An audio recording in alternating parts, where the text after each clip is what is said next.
Pull that down so that it's straight. That, yes, straight down. Yeah. Thanks. There you go. And this goes into my pocket. And it's on. Thank you.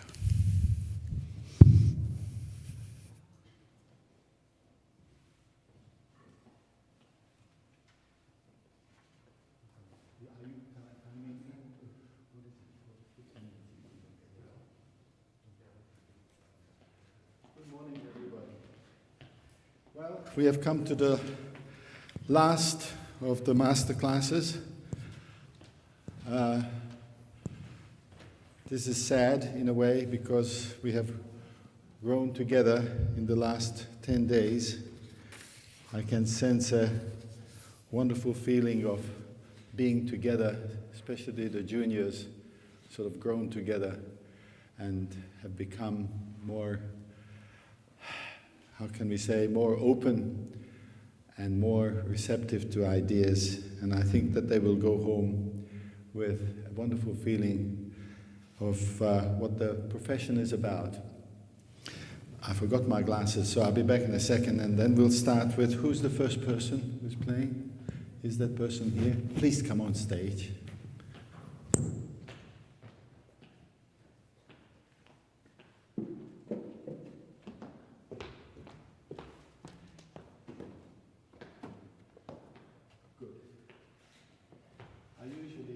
And listen from there, but I think that it would be better for me to stay here. Okay, and what are you playing? I'm playing Beethoven Sonata, Opus 2, number 3. Opus 2, number 3. Okay, great. Thank you.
Excellent, especially at 9 o'clock in the morning. It's hard to do that.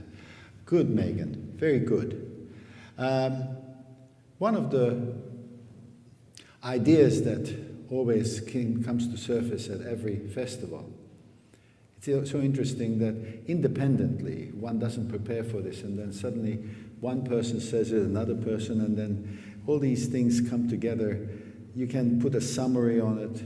As you go home, you will start thinking about it, and it will become more and more part of your being as you practice, because you do practice. I can sense you are very intense about your musical education, if you like to call it, your musical performance. One of them is, we hear more and more people state that you don't play the piano with your fingers, but with your ears. You listen carefully what comes out of the piano. So we talk about playing chamber music. That to me becomes an ideal way of listening to, you have to listen to other people. So that makes you listen more than you listen to yourself, and then you learn to listen to yourself.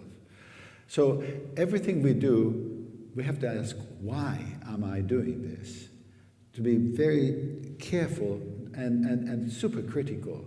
In actual fact, we teach ourselves the piano in so many ways. Is this the right sound?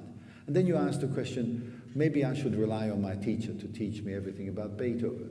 No. Teachers are only one aspect of many, many, many things. Listen to his symphonies. This is a symphony for piano. It could be an orchestra, it could be a string quartet. I mean, the very beginning, that's a string quartet. And so there are so many ways, listening to string quartets, to symphonies, and having decide where is it in Beethoven's development. You're never too young for that. You know, there are 3 development sections in the Beethoven's sort of development as a musician, as a human being. You read about these things, but you experience it also. And one of the best ways is to pick one sonata from each period and compare it. So we're always constantly aware of what is happening. So eventually you get your own idea of what Beethoven should sound like. And I want to come and hear Megan play her Beethoven. You know, it's not a question of imitating somebody else, imitating your teacher, but somehow you digest all of these things together and it becomes you. Yes? And that's very, very important. I don't care how old you are, how young you are, you have to have something, you want to say something. And especially you have already a very strong idea of what you want to do. The other thing is I feel very important about anything you do, whether it's Prokofiev or Chopin, we have to know about these people a little bit. When it was written, not why, but what was the circumstance during which it was written. I think history is very important from the point of view it puts it into context, what it was in Beethoven's life. This was written when he was about 21, 22. He's already traveled from Bonn to Vienna. You have to understand Bonn, now it's a major city, but at that time was a little town. And he traveled to Vienna, which was the center of musical life. Anybody who wanted to make it, like today, New York or London or Berlin, in those times, Vienna was the center, even Vienna today. So Beethoven went there and wanted to study with Mozart, but unfortunately his mother was ill, so he returned back, and by the time he went back to Vienna at the age of 21, Mozart already passed away. So he went to what he thought was the next best, but he was the best at the time, was Haydn. So this was written and dedicated to Haydn, who was abhorred by the idea that his first sonata was in F minor. F minor was relegated, was put into a development section as a color, never as a main theme for a sonata. But Beethoven was an incredible pianist when you really consider it. Most of these sonatas were written for amateurs who paid, but in many cases he played all of these sonatas, so he must have been pretty good, you must admit. So what am I getting at? He is at the age of 21, he gets to Vienna, he has to make a living. Who's going to pay the food the next day? See, these things, no, doesn't occur to us. Yes, but it should. So the first sonatas are very adventurous, to call attention to himself, and not only adventurous, but absolutely pushed the limit of piano playing at the time. It's like all of a sudden he is doing things on the piano that was unheard of. And so people wanted to find out, oh, this young man is doing something, we better invite him. In those times there were no concerts in the same way as we do it now. There were palaces. And so a very rich person would invite him to play for his friends. And so you have to put this into a context of very virtuosic, showing off, and at the same time, constantly stunning. Stunning meaning surprising. And the surprises in Beethoven's sonatas, in all the 32, are the ones that you should, from now on, try to find out what is it that surprises. For instance, for me, one of the biggest surprises when he goes in G major, and look what he does here. So G minor. That was unheard of. How can you have G minor when it's supposed to be G major? People were expecting G major. Now you might say, no big deal, but it was a big deal because they haven't heard Stravinsky yet. They haven't heard Prokofiev yet. To them, it was a solid understanding between the public and the composer what he's supposed to do. Entertain, G major. Suddenly, since G minor, they heard it. They said, what's going on? They're looking at each other. What is he doing? Simple things like that are very important. I go back to the ear, because you do so many things that are basically come from within the hand. And I will be super critical and say to you, why are you doing that? You should be asking me also, why is it written like that? I will answer, and then I will ask you why. So the letter Y is a very important letter in our alphabet. All right? Well, the very first is not. This, any type of sound like that, doesn't sound, it's a generic sound. It could be up here, it could be here, it could be here, it could be there. We haven't got enough time to perceive what it was that you just played, if it's that short. Anything that short has to have the context, why is it that short? It is short because that's meant to be. But here, this is, that's a staccato, but not. Do you understand the difference? You have to teach us, you have to make us listen to it. Can you try?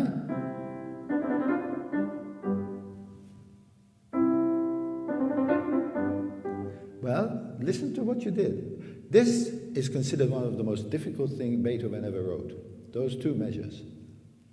First of all, the first note is not connected to the next note. So the next four notes are by themselves. This was a tradition. It was, I don't know how can I say tradition today, but it was not, it cannot be anything. 4 16th notes are together. Haydn wrote like that, Mozart wrote like that, and so you have to try to do it. So, and the next note are separated. So it's not, it is written that way. And we have to try. Of course, then you can come to the conclusion that impossible to do it on our piano. We have to come close to it. But on Beethoven's piano, that was much, much easier because the notes were shorter. Do you follow what I'm saying? So, but we have to try.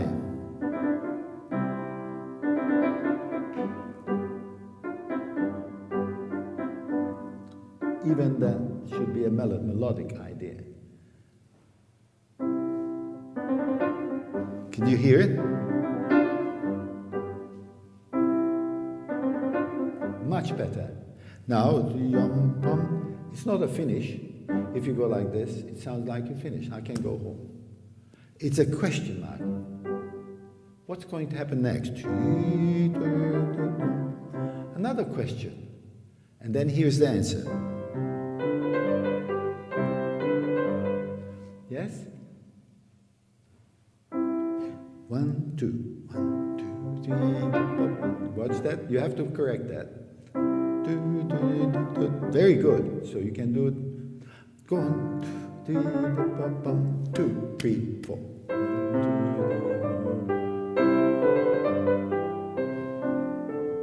Yes, be very careful, and this is part of your education as far as early or classical period. They are very, very careful in how they articulate.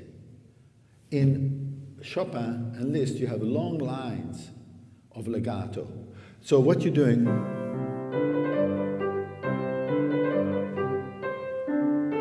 that's nearly Chopin-esque, because you know it should be one note.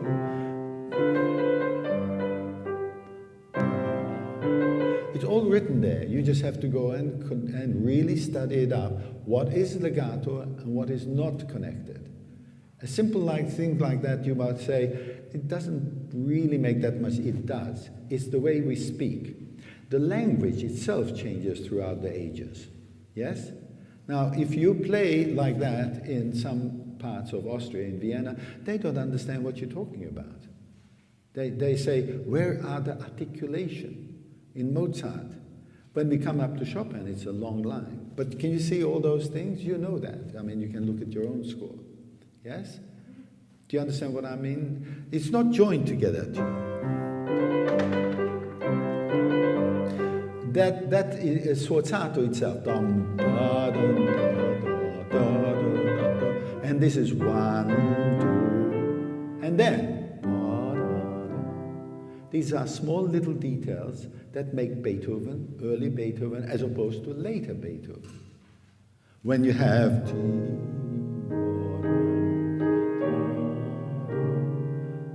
that is a different world altogether. Beethoven is already 50 years older, or not 50, 30 years older. So you have to make that difference. It is a part of our learning. So can you go from this part?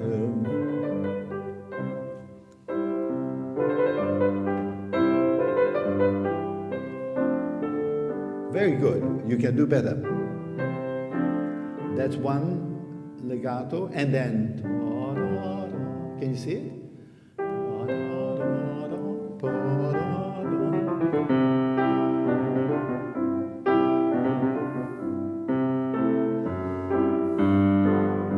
Yes, it's so interesting that there are books written even during Beethoven's time how to play the piano, the clavichord.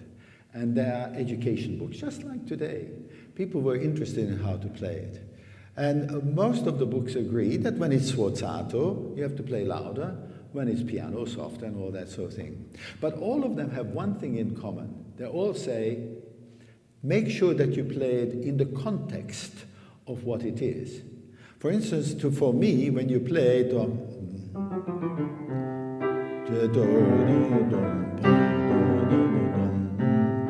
there's these sforzato.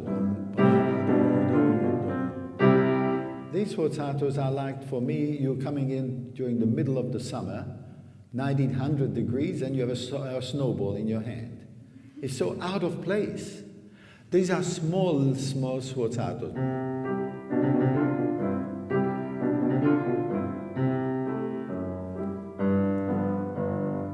See, what you're doing is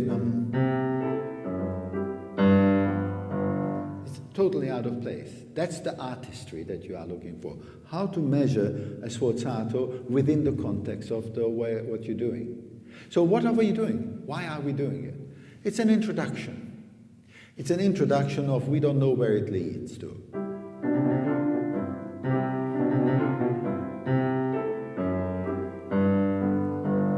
It opens the door and suddenly Beethoven becomes alive. Like nobody else. Nobody else accepted. I mean, nobody could even predict what he's going to do. What's going on? All of a sudden, it's like heavens burst. Yes? And it doesn't say legato, I mean, it doesn't say accent. Which you do. Because that slows it down. The more accents you do, it slows it down. He wants to go powerfully ahead. Yes? So all of this is like an introduction. And it sets the scene of this. That's our job, to understand why is this section here, what is this section, and what is that section doing. Yes?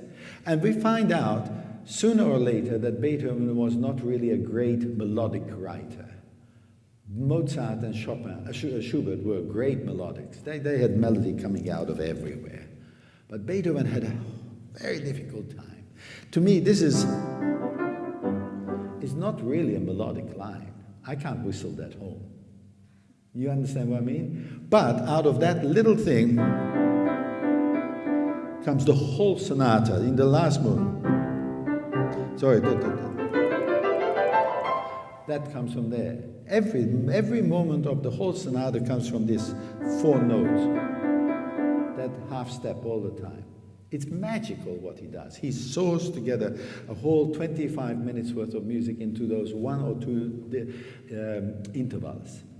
The more you discover, the more you have tremendous respect for this young man. How did he do it? Yes? Yeah. So, but in the long run, this is really waiting for this. Can you go from there?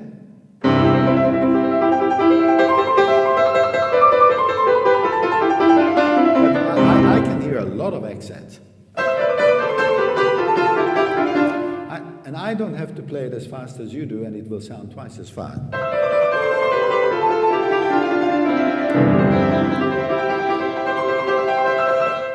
It sounds faster because there's no stops. The more stops you put together, the less the tempo is held back. So try more.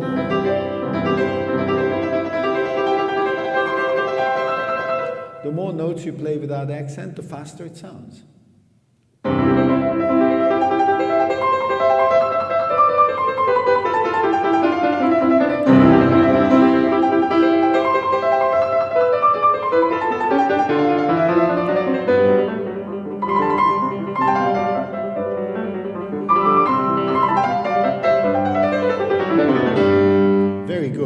Be very careful.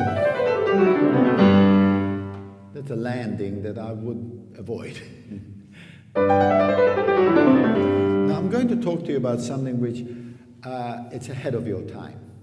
I'm not saying that you are too young to understand, but it will dawn on you that music making is based on, especially classical music. We're talking about classicism as well as, it doesn't matter, romanticism, impressionism, or contemporary music.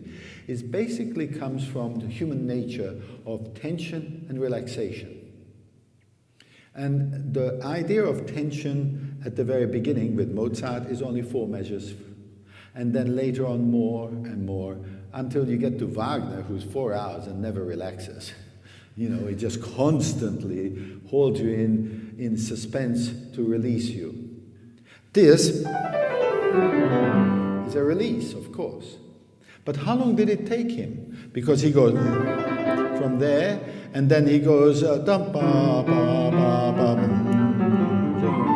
continues. So the tension is growing until he finishes.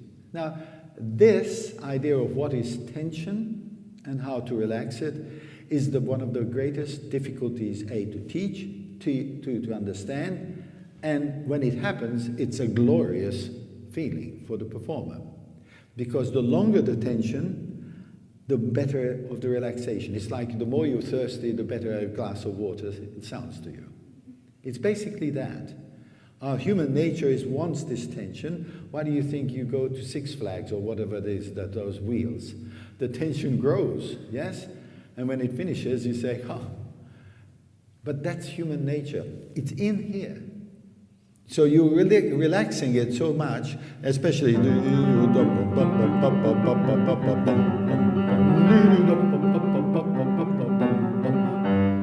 I can feel the tension growing even there. So in the 1, 2, 3, 4, 5, 6, 7, 8 measures, he adds other 1, 2, 3, 4, 5, 6 add more. And that's a big deal, because until then Mozart and Haydn wrote in 4s. Here comes Beethoven. All of a sudden he has, I want to add to it. So he's adding tension. And when you come to it, the 9th symphony is 50 minutes long. What do you think? It's adding tension, more and more and more. And he adds to it constantly in his sonatas. And so this is the art of discovering how you can become an artist. If you do that, then you will understand it more and more and more what your job is in interpreting. So we finished in G major. Now we have to somehow give the surprise of G minor. Yes? And immediately it comes here. There, in itself. So the B flat becomes an important note. And again, if I do this, it sounds pretty, but I lost it. It's a very interesting thing if you think about it. I would never talk to you like this, but if I would have, like my grandchildren, 7-year-old grandchildren, I would never talk to her the philosophy of life. I would say, June, let's go to the park. That's a sentence. And I would say, let's take a ball with us. Another sentence. I would never say to her, it has been so long since it has been stopped raining, and I love to go out with you to the park because we could play a game of ball. You see how the sentence grows? But no, you don't talk to children like that. But that's how you talk to me in Beethoven. You say to me,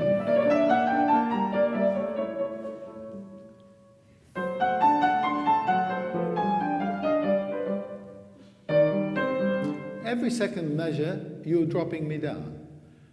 Now, I'm not saying that you do that on purpose, that you make me feel like a child, but, but here he is giving us an incredible task of lasting for 8 measures.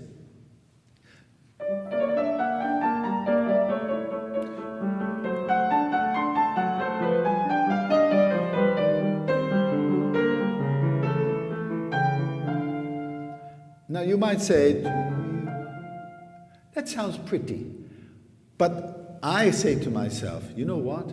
I don't want 8 measures, I want 16 measures. I want the suspense to be even more of carrying this intensity. So instead of going,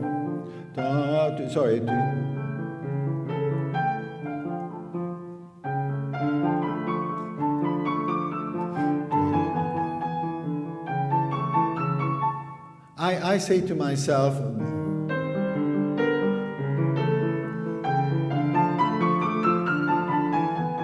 you understand? I carry it on. I'm not letting you down. I don't give you a chance to say, oh, that's nice. No, I carry you further. And not only further, this is in G minor.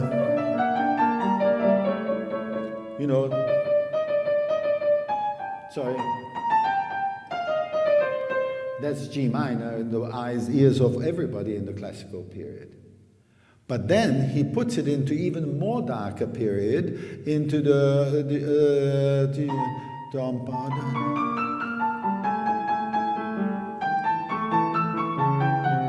D minor. That's even more Don Giovanni of Mozart, more dramatic. So he heightens even more the tension. So he is giving us a little go ahead and make it even more intense.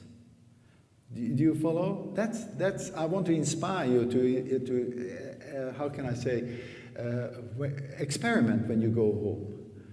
Not just play this 4x4 or 2x2. See if you can make it into. Try it. G minor.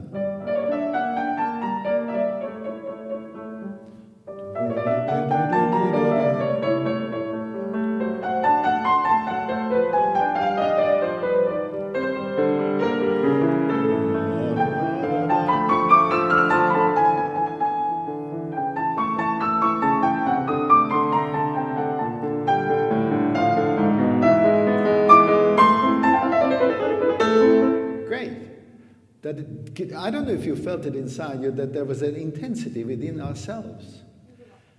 Sorry? There's a lot different than. It's not a question of difference, because I'm not a policeman. I'm not saying that I give you a ticket for it. You know, that's what you were doing was quite legal. I'm not saying it was illegal. There's no such thing in music as illegality. That's your interpretation.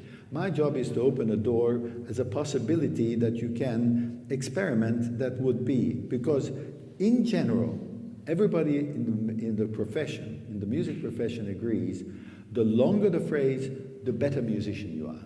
It's as simple as that. And that's when you hear some of the Russian greats like Richter and Gilels, when they play a melody and it's endless and you say, my God, how did they do that?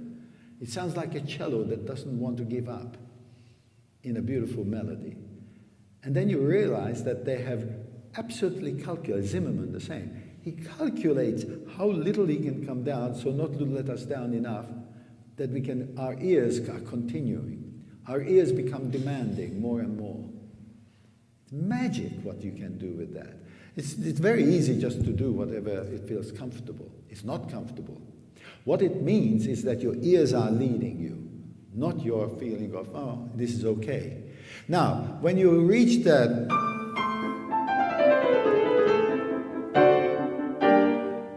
what is happening here is that Beethoven suddenly realized, I'm in the wrong key. I'm in D minor in C major. Oh, how did I get here? You know, of course he knows. He has shocked us. And he wants to get back to G major. He has to get back to G major because that was the norm, that was expected. So now it's our job to help him get back to G major. Where does he get back to G major? Here.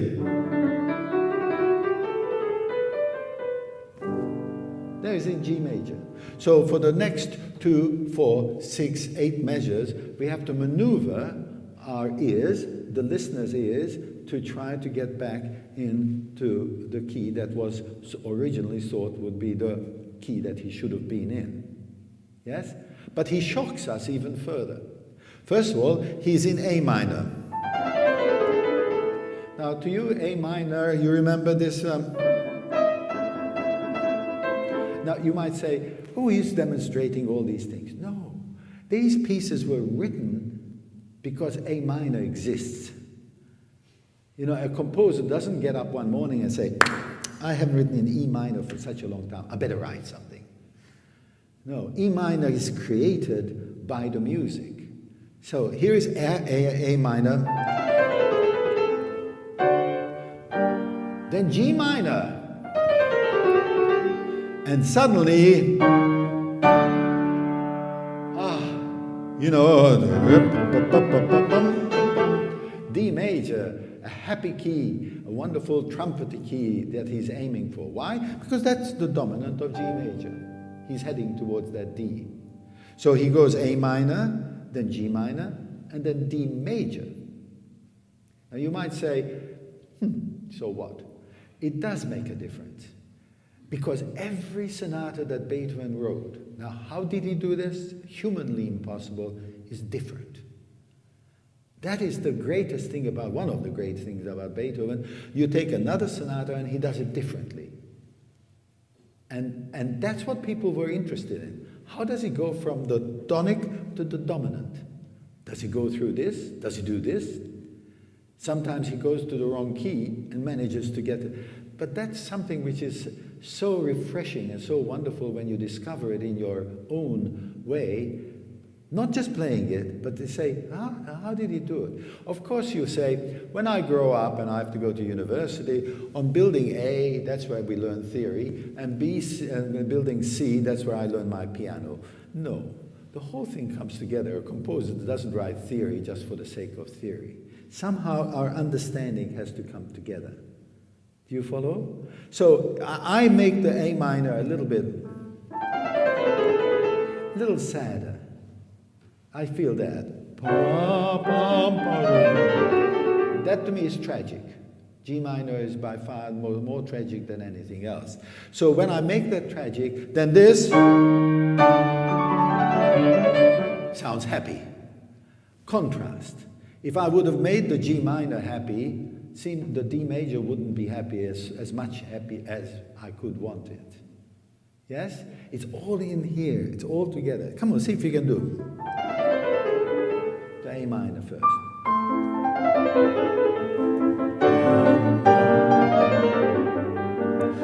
Now!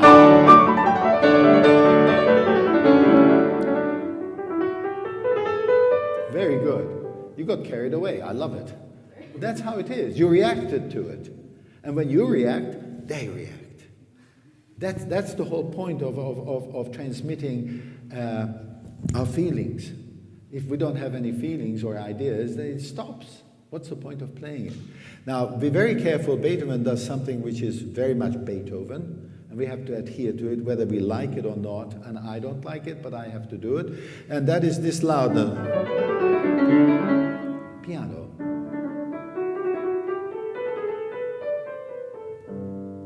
That subito piano.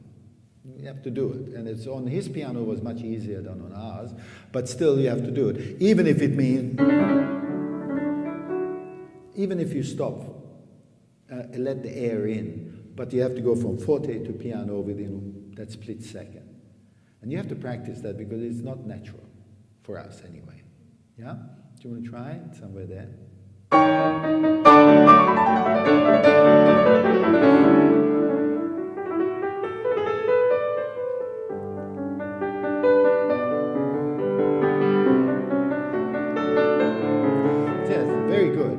You feel this. There's no question about it. What instruments do you think could play this?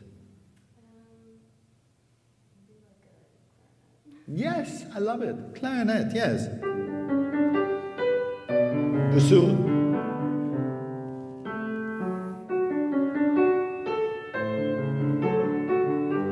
Yes, and then the violins perhaps.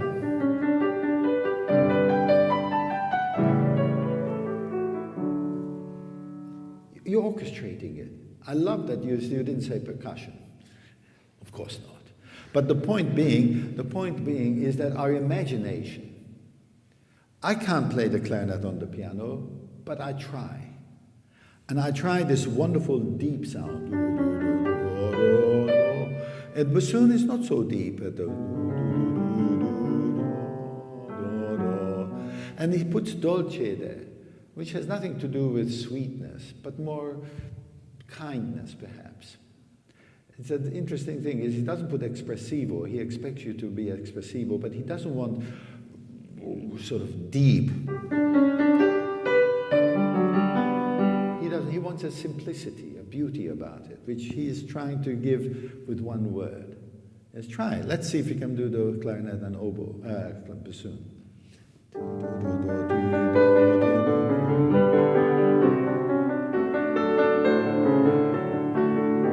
Now violins.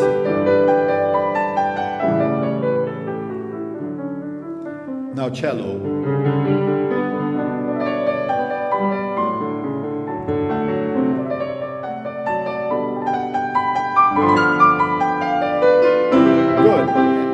Good.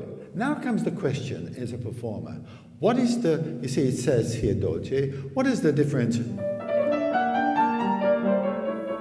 Which is second subject, it's very beautiful, G minor, and this.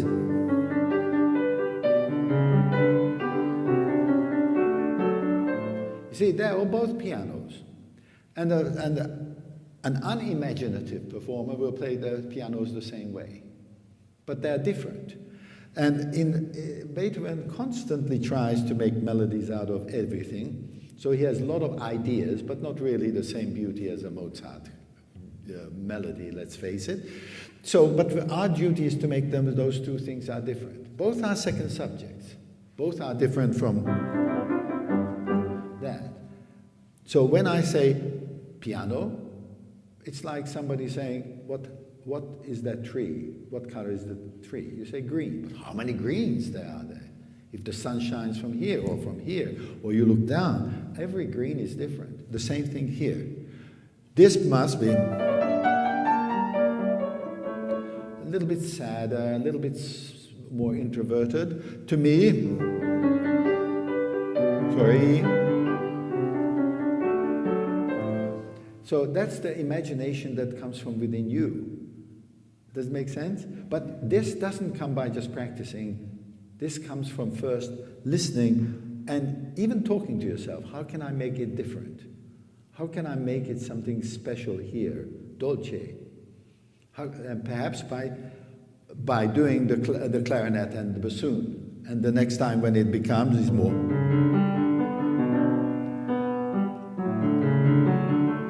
cello. I can feel the cello there. Yes? Let's go on, and then suddenly he's here. You know what he does? Surprises us. He's been to G minor, A minor, D minor, D major, G major, and suddenly what he does? He goes back to C major. You know, that's not right. It shouldn't be. I've gone away from it. Let me get away from it. No, he says, I'm going to go throw you back. And again, do you think that it matters? Yes, it's how you perform. You're supposed to say to me, the listener, I'm throwing you back to the beginning. Yes? And that, you know,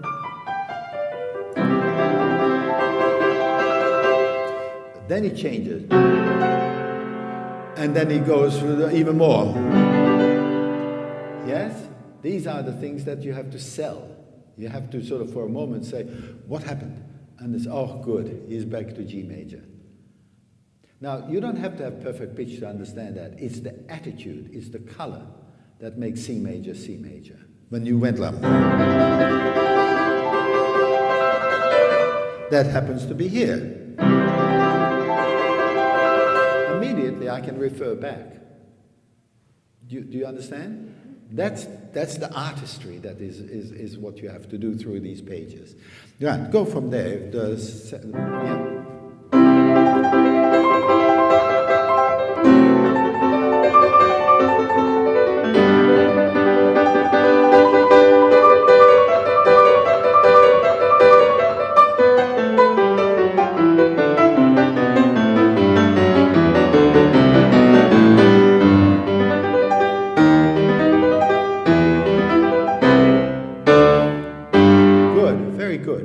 Please try not to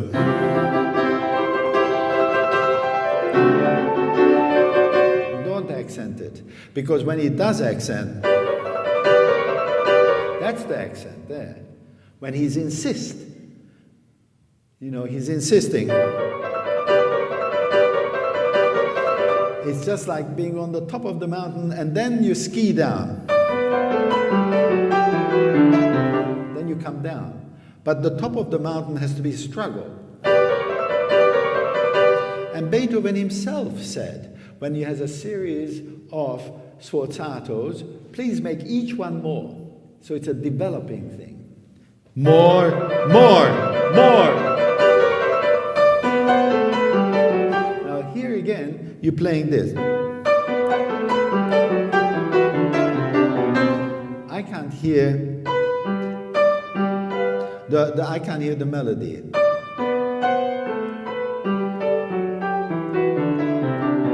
I'm not asking you to do legato, but I am, sorry, if I do it too short, it's out of place. It's dramatic. It is not only loud, but it is supposed to be this. That chromaticism, it doesn't come out if you play it too short. You have to make it melodic. And then one of the other things is when you go, dum, pam, so, dum, pam, pam. Very important to hear this very vertical angle, because he's been doing all this horizontally, and then suddenly he says, I'm going to stop now. And that's a big stop.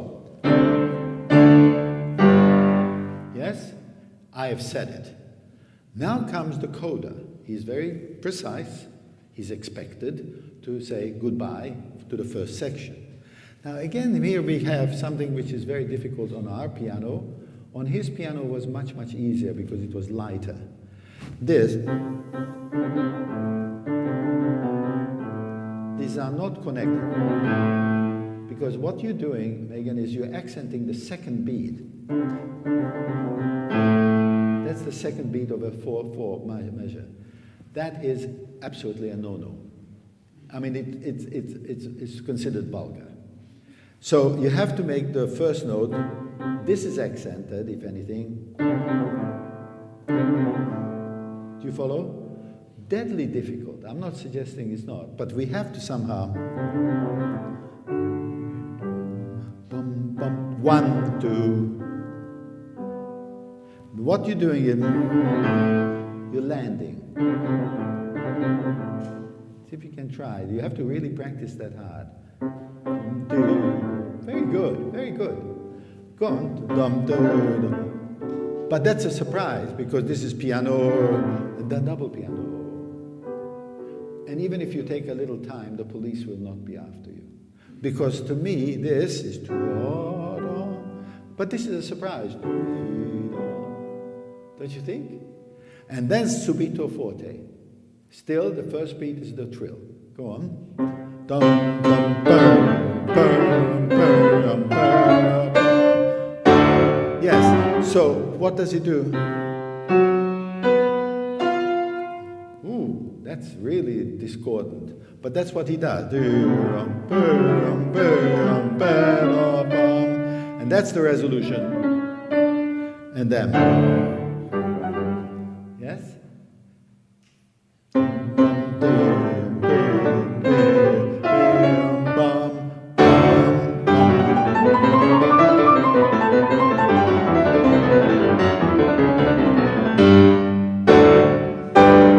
Bravo. You got technique. That's very, very difficult. But what I don't like is this. This part. Do you really talk to somebody like that? No. We finish. We really have to finish. And then Berlin Philharmonic. Real Van Karajan, the big chords. Now, this is the next section is very interesting. And then we have to stop because the development section is basically starting on the B flat. Yes? And ends on D major. One is double forte, the other one is double piano. You can see it on your music. So the one B flat, the other one is D. They surround the key of C. So he's skirting the C. And he's going as far as possible. The flattening, that means the seventh note, flattened. The B flat is not in the key of C major. So that's far away. D major with two sharps is far away from C major also. So there is madness in what he's doing. He is trying to find ways and means to confuse us. He's away, he's developing. Yes?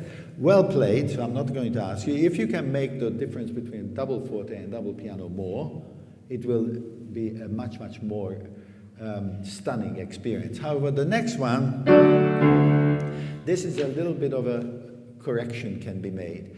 Sforzato, the SF in Beethoven, can mean two things. In Chopin, I think we're doing some Chopin, it means three things. The word SF, the sign SF. SF in Beethoven means accent, true, and you're nearly doing it, although you're kind of not doing it, but doing it. But it also means timing, because on his piano, sometimes if he delayed delayed the note, the next note after the sforzato, it made it sound bigger. And so he's very keen. But here, it's not.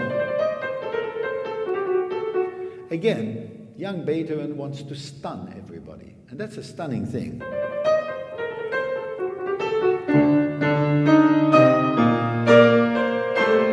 To me, this one, that's the biggest one. Before I resolution. You see, I wait on the B flat a little longer to make that sforzato the most. So I use double, not only the little bit longer, but also the sforzato. Can you try it again from the...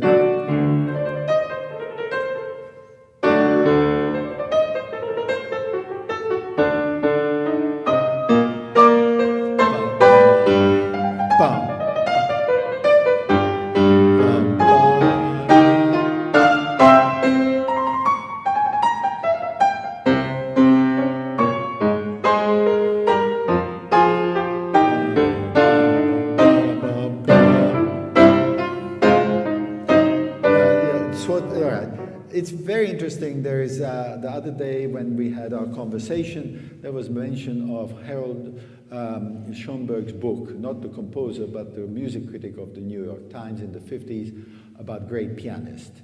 Mr. Yuan mentioned that. He didn't mention that there is also a great book by the same author about great conductors.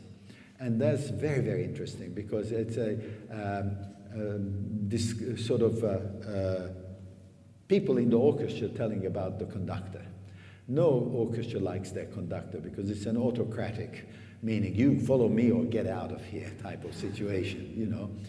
But Beethoven was never liked as a conductor. He, in fact, after the fourth concerto, he never appeared with the orchestra.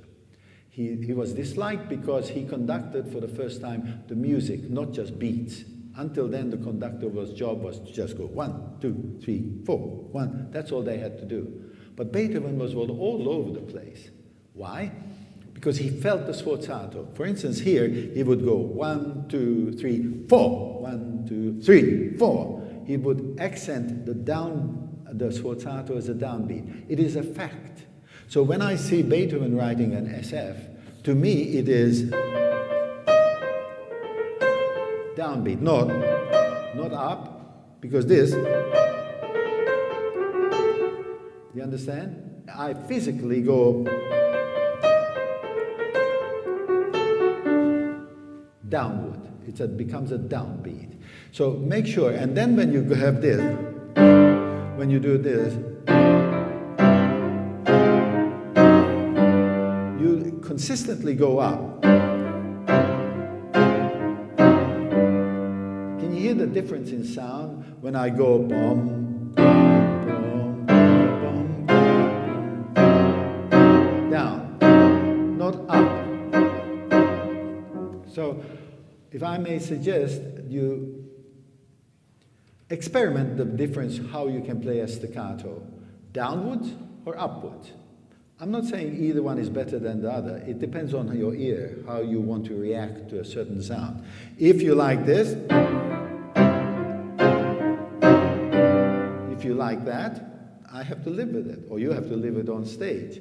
But to me, that down, down, and I like to hear, I really orchestrate it or voice inside, and especially here.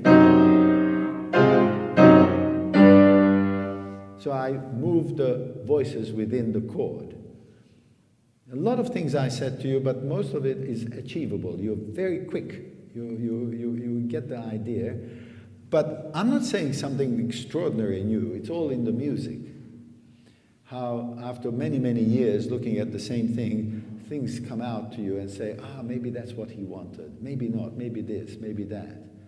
But throughout all these years, I think experimenting with sound, to come as close as I can hear what I think Beethoven wanted is the struggle.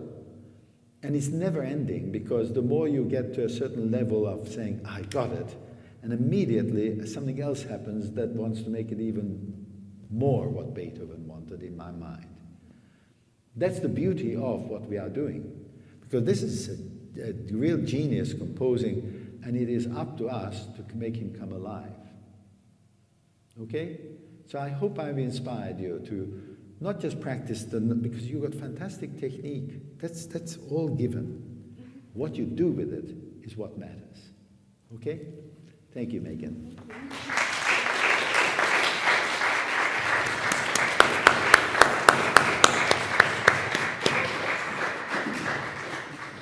Now we have a Mozart Sonata with Andre. Hello. Hi. Thank you so much. I'm going to put this here, but I never write on somebody else's music because I think that's your sacred note. That's something that belongs to you. That's tough. Can you manage to do that? Do you want me to help you? Yeah, sure. That will go down. You want to go down? Yeah. Oh! Okay. All right. Now, don't forget, one thing that people forget, it's still alive, this. You have to put it that way. That locks it. Okay. You understand? I've seen pianists when they go and fix it up and have it like this, and so all of a sudden they sit down and it goes down. You have to lock it.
So, you put me into a difficult position, which you like.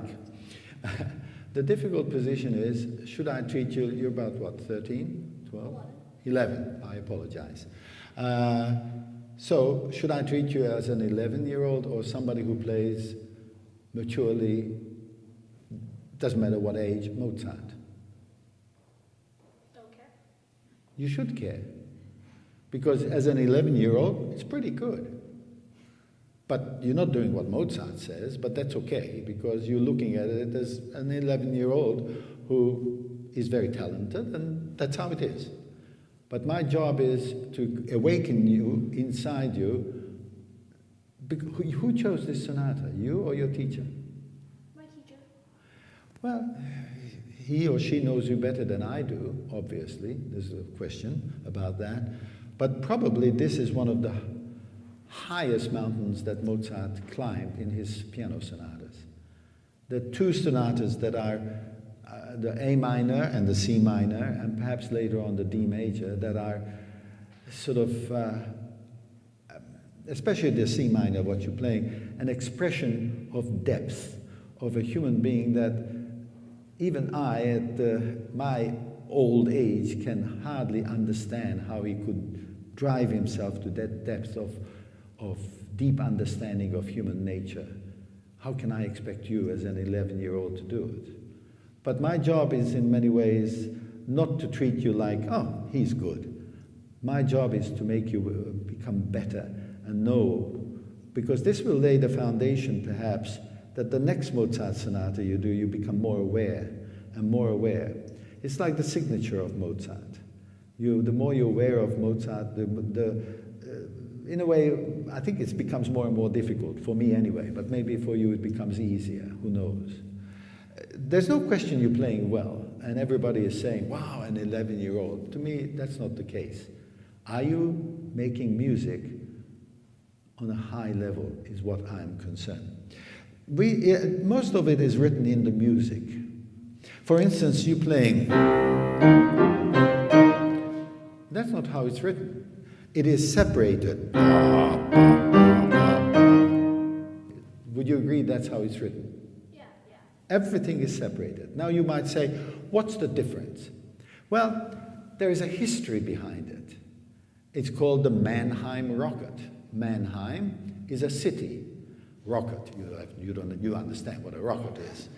Mannheim was a city which was blessed with one ruler who loved music. And when a ruler likes music very much in the 1760s and 1770s, you have to go back a long time. It does matter, but back a long time. He spends money. Instead of something else, he wants to have an orchestra that plays together. And the Mannheim became a center of an orchestra that could play together. Now you might say, oh, big deal. But in those times, to find so many people to play together was not an easy thing to do. You had to pay for those to come together and rehearse. And the idea was that they could do going upwards. Beethoven, the first sonata of Beethoven is a Mannheim rocket. Can you hear the rocket going up? The same thing here. Now a rocket doesn't go to yam, bum, bum, bum. There's no legato there. So you are going against history if you go. Number one. Number two, you're accenting the wrong beat. You're going 1, 2, 3, 4, 1. You're accenting the third beat. That's impossible. In a 4/4, you've got a hierarchy. You understand the word hierarchy?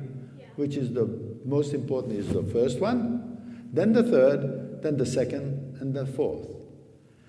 And believe it or not, I'm not only talking to you as a youngster, I'm talking to other people. That 4 not only goes within the measure itself, but also goes within the 4-measure phrase. The first measure is more important, then the third, then the second, and the fourth. That's how they're composed.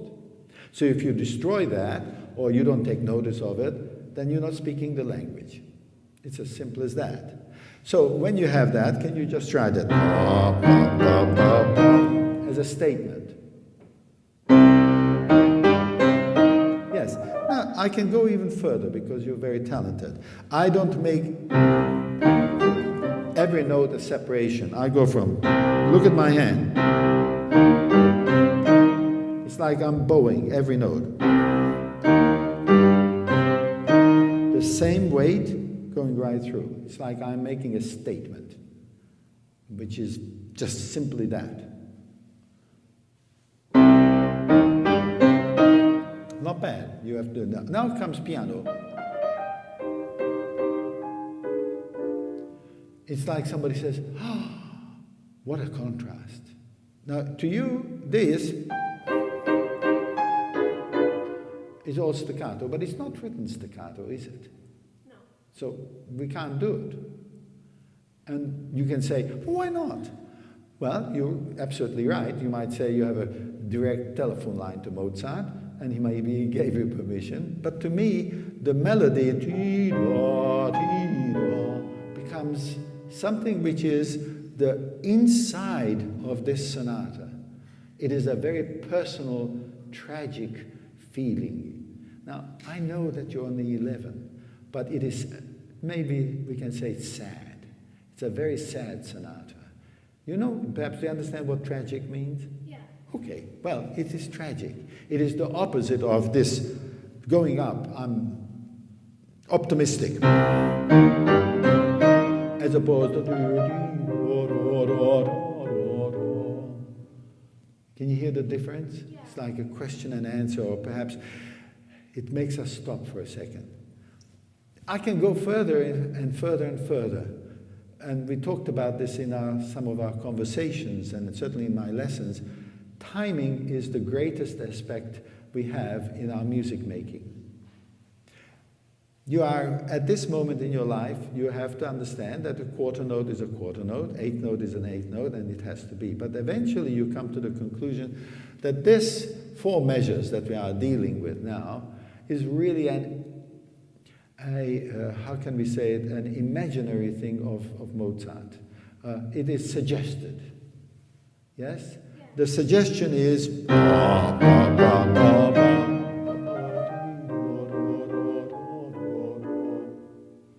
Can you hear the 2 sides?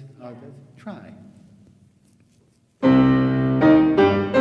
Don't join it. Please don't join it.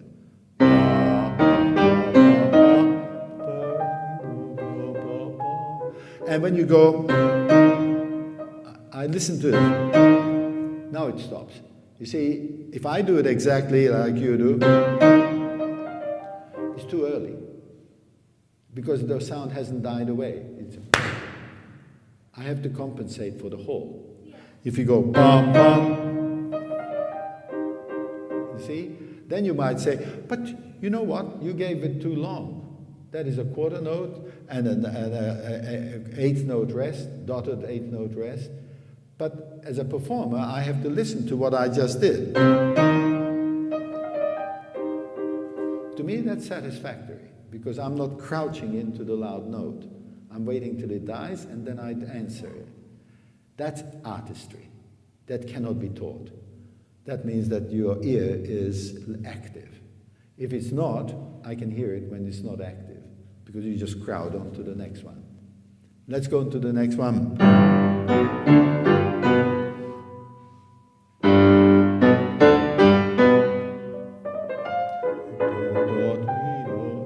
Again, bo, bo, bo, bo, bo.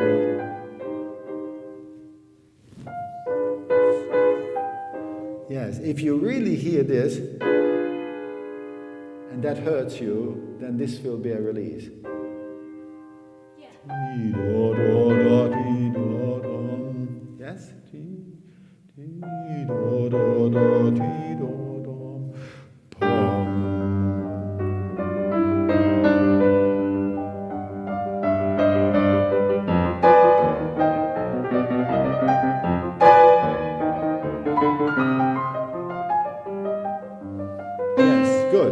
This part here,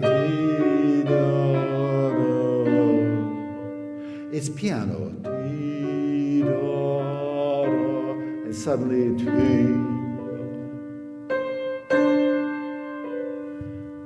if you make a crescendo, it's not as successful. The suspense of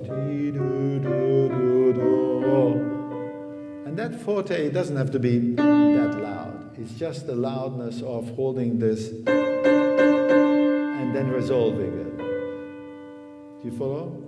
The point of this is that it's suspenseful. And this one too.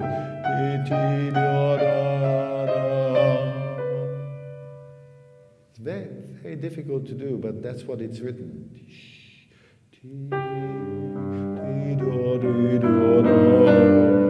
Very good.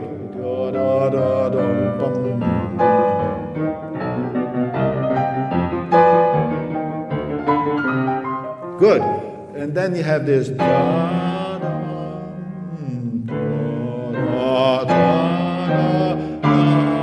then suddenly. Subito piano, all of a sudden. So all these, he throws at you all these contrasts. Is like somebody not normally in a panic, in a state of I don't know what's happening. That's what he is in. You're making him into happy. It's not a happiness. It's on the contrary. That's the.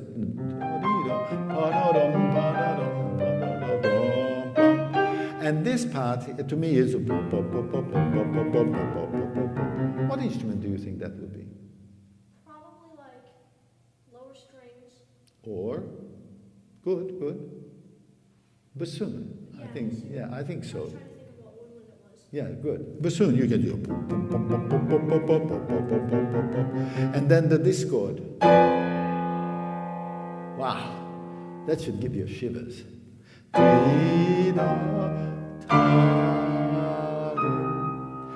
He's such a magician. The first time he goes, that sort of closes down a little bit. Then goes up. You have to somehow show that's what's happening. And then instead of the optimism of he doesn't do that. That's too mundane. It's not as good as when he goes.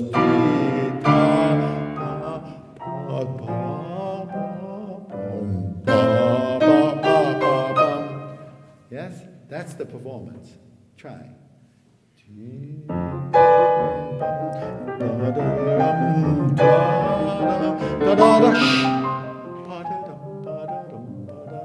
Yes, good. One of the things that you will get used to it with Mozart, and you're playing Mozart soon, yes? The curvature. See, I draw it. I can imagine my eyebrows going. That's what makes Mozart Mozart. And again, subito forte. Yes? Can you go from here?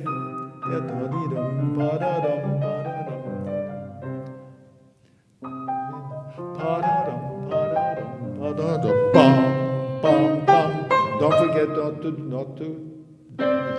not legato.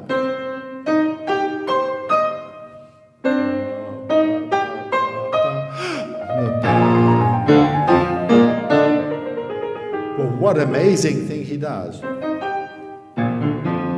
That's the melody in B flat. That's a huge difference. Now, if you do this with legato, why don't you do this? You can't. He doesn't expect you to. So the theme is very, very important there. Yes. Now, when you play, I would slow it down. It's a completely different personality. I know you're only 11, but have you ever heard any Mozart operas? Yeah, like not the full opera, but sometimes we put them on. Yeah.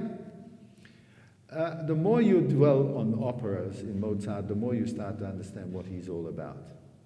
I think here is a completely different character that comes out. This is a personality. He might be in the wrong opera, but it is here in this case. So you have to really make it into a sort of a different person, not only because this melody is so beautiful, but he's in the key of E flat, which is completely different from the C minor.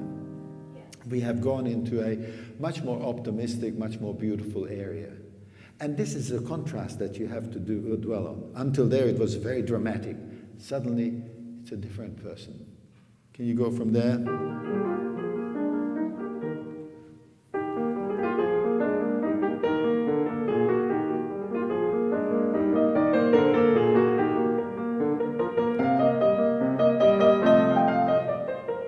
Very good. I'm bringing up like with Megan, the person who was here before you. All of a sudden you go.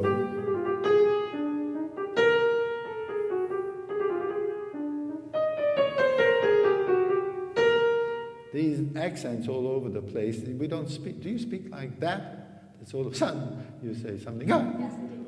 Do you really? Of course not. No, we're trying to sort of say things, you know. Yeah, see the smoothness of that? It's all there. And especially one thing you get used to in Mozart, you never play no crescendo. That comes later with Chopin. Mozart never goes into a crescendo like that, unless he writes it, sorry. But certainly,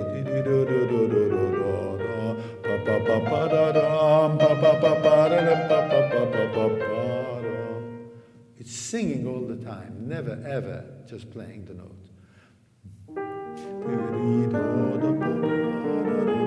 Nice.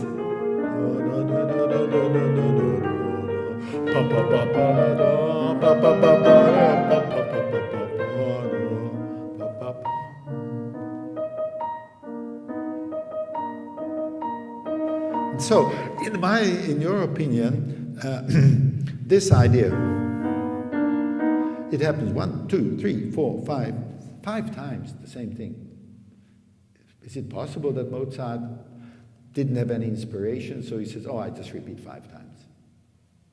No, I think that they get more frequent because in the 4th and 5th one they're repeated more. Why? Because the right hand is going. So there's an urgency here. Yeah. He wants to go somewhere.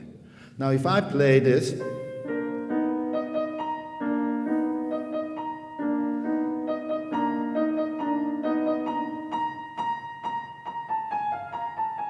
it's boring, isn't it?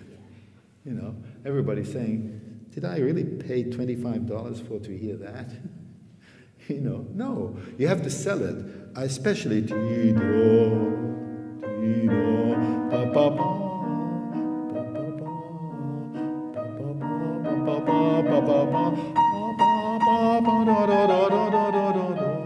somehow he introduces another melody. You have to make the bridge passage between the two melodies interesting.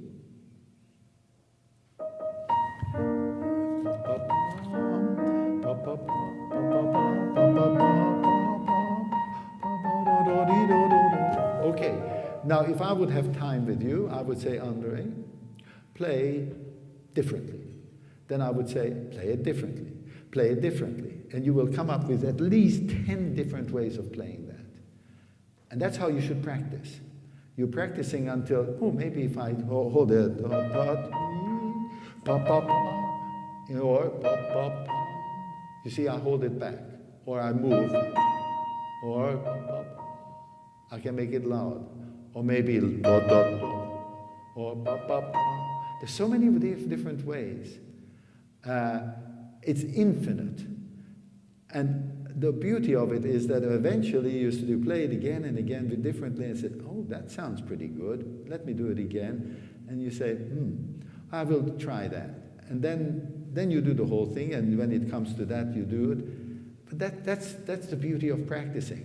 You know the notes backwards and forwards. What's the point of playing it again and again and again and again? You just get worse and worse habits because you're not listening out towards all the accents you're doing. So make sure that when you're practicing, there is a goal.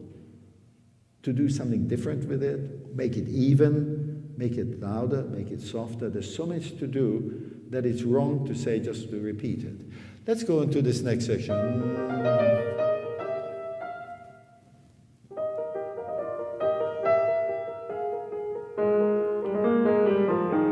Good. I think we are getting to a unified idea. What instrument do you think this is?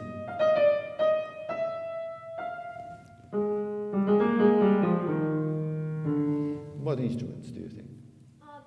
The right hand is probably like a woodwind, kind of wanting the bassoon to like do something. Yes. So I agree. This could be an oboe or clarinet. I think it's an oboe actually. If you want me to play flute,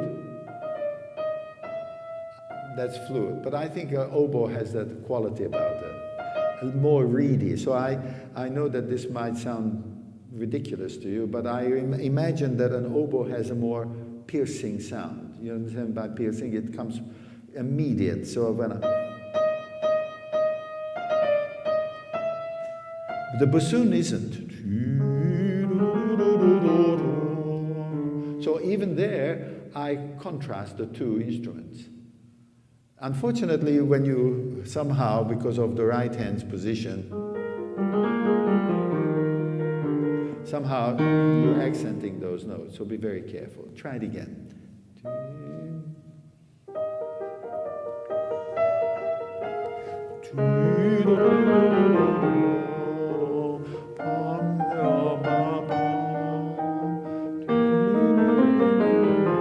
Good. So, in your mind, what happens there? It's a note higher, the second. More insistent. Good. And when you're more insistent, you remember your mother says, Andre, put your books away. Do you think the second time she says, Andre, put your books away?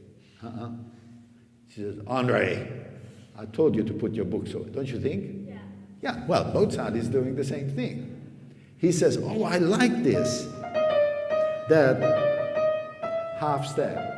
And then he goes, da, da, da, da, da, da. So you have to react to that. It's your reaction I'm after, not because it's dead. This is just a piece of paper. But you react to it, and then I say, oh, there it is. Try.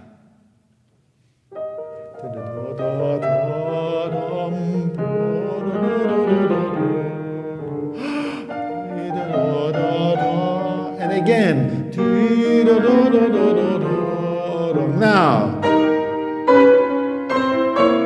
Now, if nothing else, this to me is like contemporary music.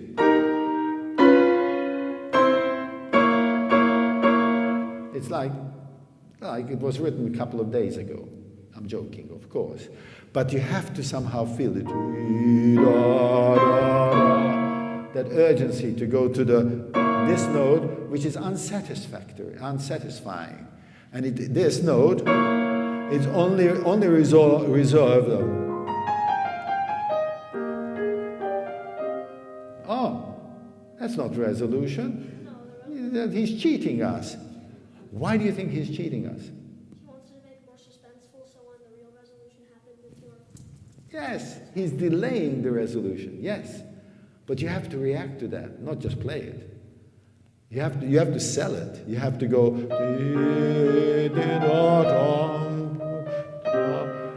Have you ever? I'm sure you have.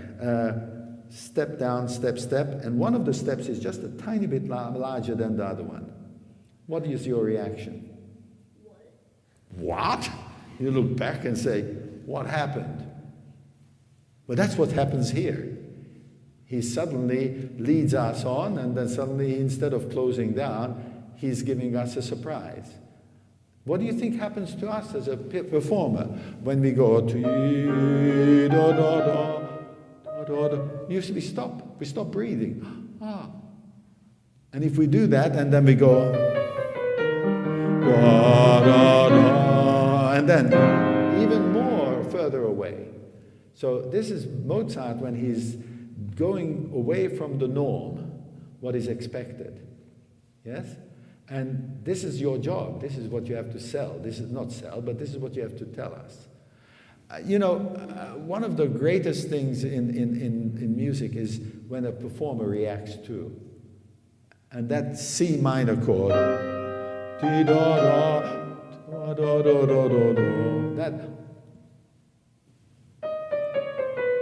is, you can't teach that. You either feel it or you don't. I think you feel it.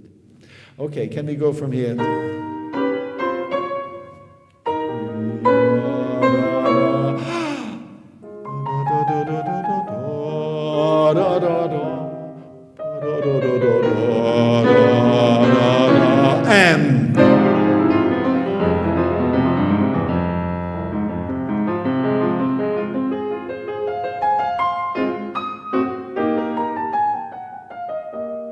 yes, oh good, you're such a so good player. But we can make it more. In Mozart's time, the strings, what you see in there, 3 of them, were not made like what is made today. They were made by hand. And each string was different. And composers reacted to this. Look at his left hand.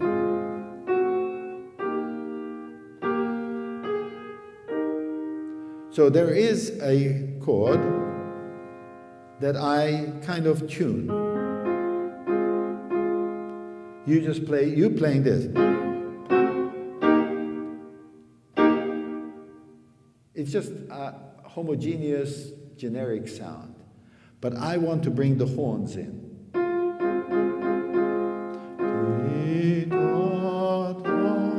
And then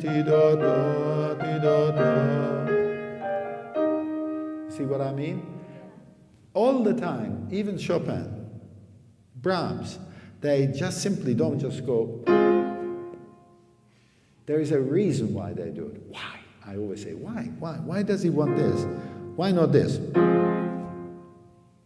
Why not just this? It's the same chord, but he does this because the next note becomes, yes, but the thumb.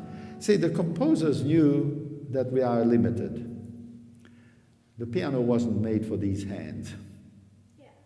Because what is expected is the melody should be in the top, the weakest finger, the 5 and the 4 are the weakest fingers, and the strongest fingers are in the middle. But then they compensate and say, I want the French horn in my thumb of my left hand. Can you hear it? And then, and once you do that, it's what we call voicing, and you take time just to say, what can I do with that chord? You are immediately above everybody else, instead of just going. Okay? Can we go from the...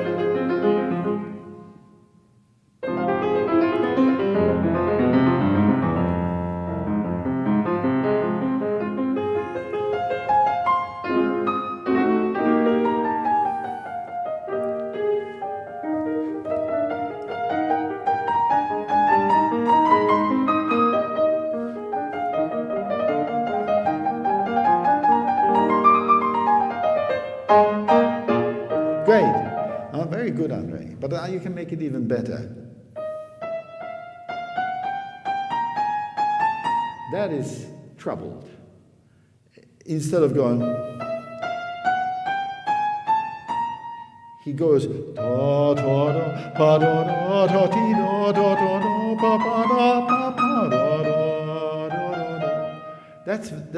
That comes from the violins. That feeling of. Anytime you have a half note, a chromatic, this is what we call, chromatic scale. A chromatic in Mozart, Haydn, and in Beethoven is personal, becomes troubled. I want to make sure. You have to somehow make it into something more than just half note. Can you try it?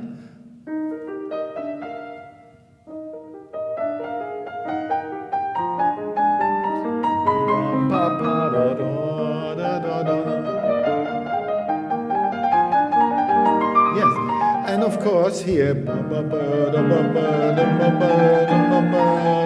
look at the left hand. course you have to do. But Mozart does, when you play this, it's troubled, it's agitato.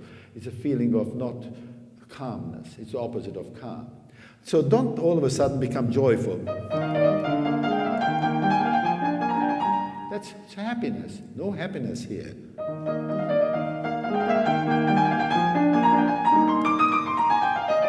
Now you do something which is totally against what I would, if I would be the police, I would give you a ticket for. Why?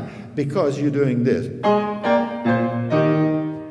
On the contrary, when you have 4 chords and you have different harmonies, you need to give a chance for the listeners to understand it.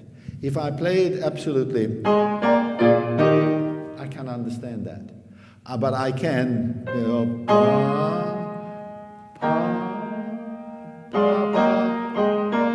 I can feel the resolution, and this one. I need time. You have to understand the principle behind composition during this period.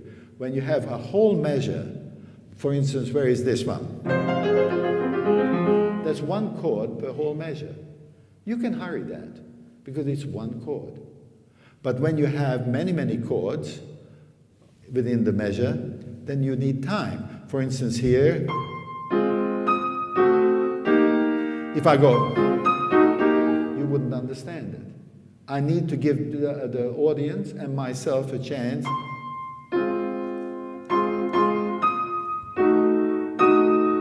You understand? And this is the magic of having ourselves a whole piano, that within the piano we can have a whole orchestra.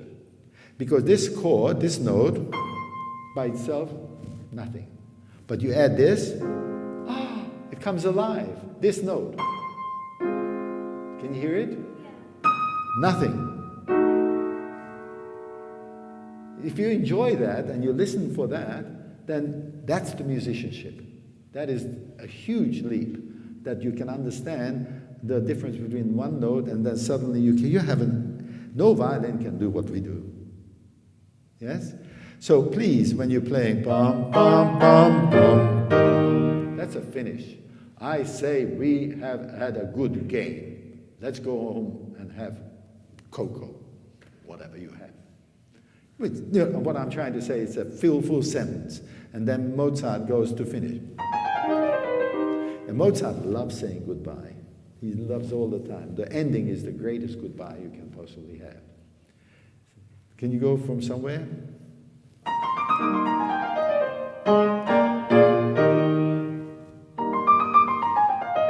Bum, bum, bum, bum.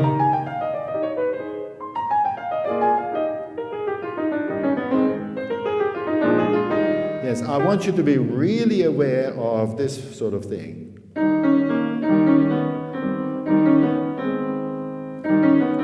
That melody, because that's a question which is answered. If you don't ask the question, there's no answer. Yes? You hurry the last bit, but I would make that to be the most important. Answering it. Yes?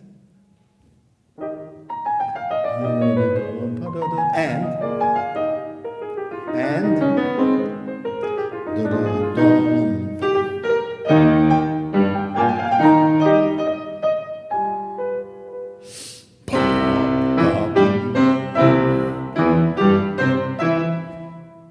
you remember? No. Well, of course, I don't make such a big deal out of it as you do. You really go for it. I just go. I use my arm and just go from one note to the next. Good. Yes, but he has done that before. You remember the way he did it before? He did this when you had...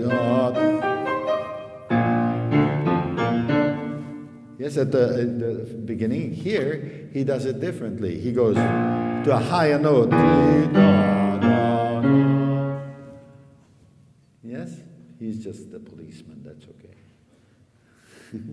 But you have to bring the difference between No,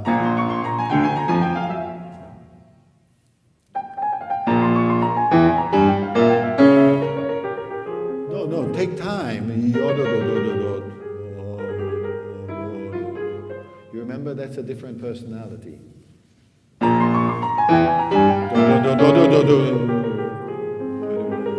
One more thing, don't connect it.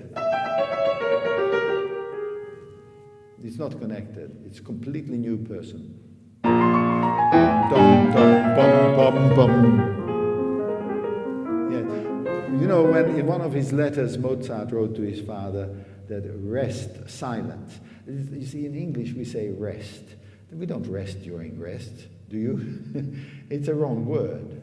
It's silence. Silence is, and he wrote in German that silence is gold. He felt the idea of having silence in between some notes was meaningful.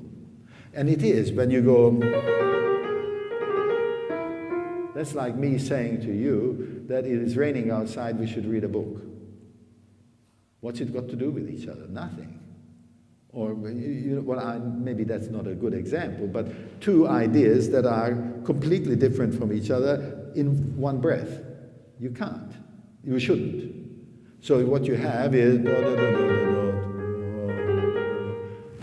and don't be afraid of it. That's a musician reacting that we're going to be a different personality.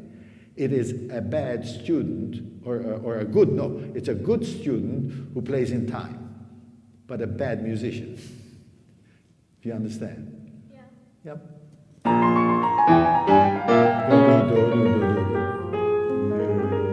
Much better.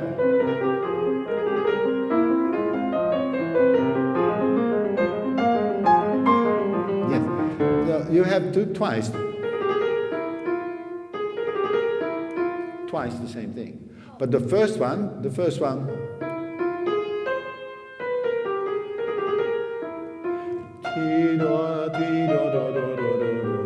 what a difference. The first one goes, the second one, you have to react to that. It's not the same. And you ask a singer to sing an octave, they take more time. They have to pitch that. A violinist has to move. Only a piano can do that. But musically it doesn't make sense. Try it again.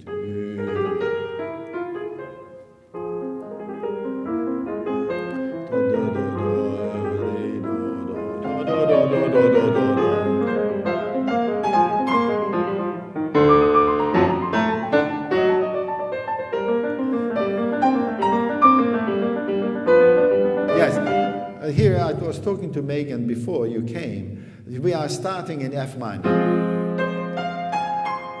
And then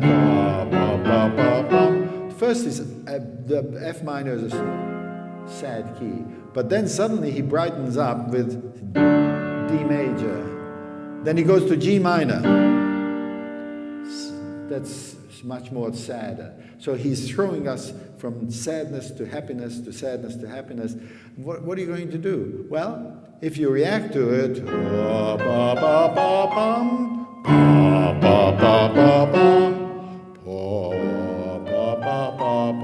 then he goes,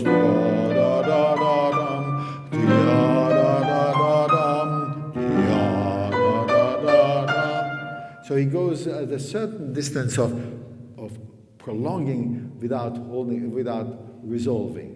You have to give that feeling of real intensity.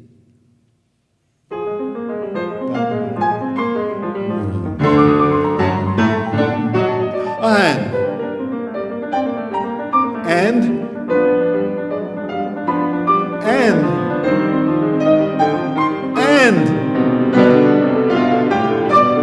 surprise.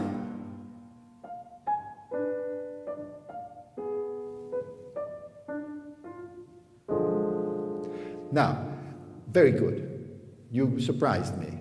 But if you play this, sorry.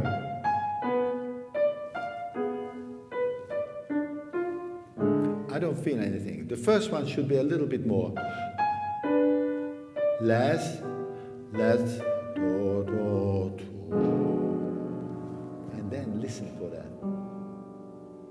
Make sure that everybody can hear this. To go to that. Now, if you don't listen to that, they won't listen. If you listen, they listen. Try it out one of these days. Little more, less. La di do do. Yes, very good. That's the first chord, and then this.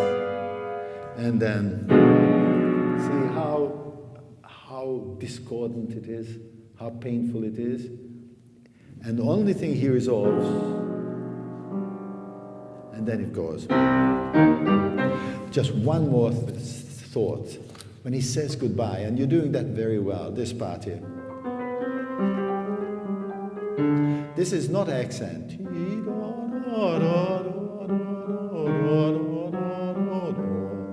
It's much more of human action, human sadness.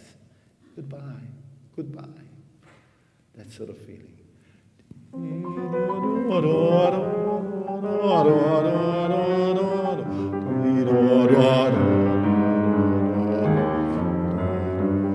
Goodbye.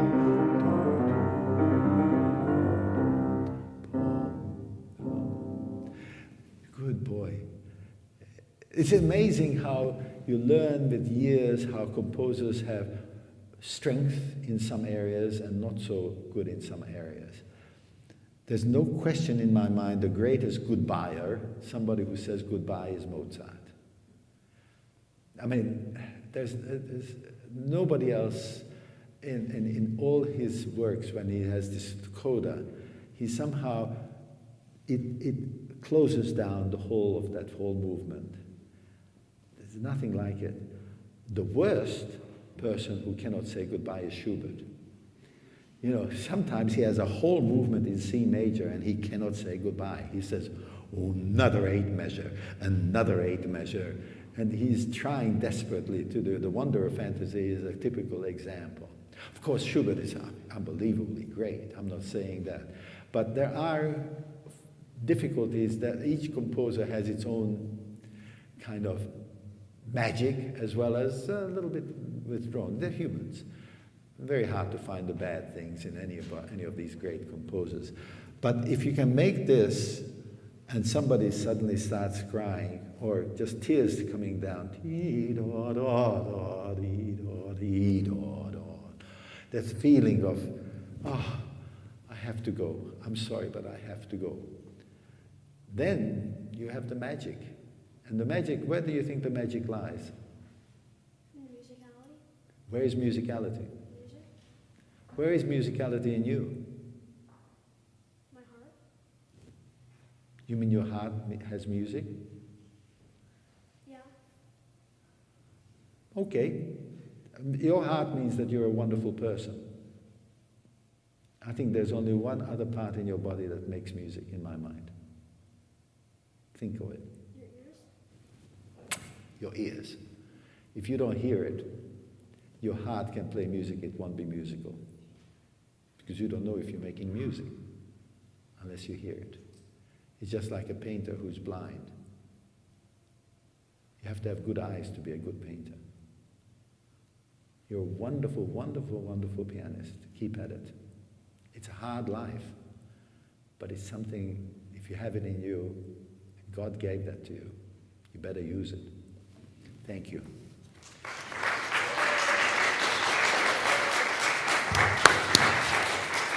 Bravo.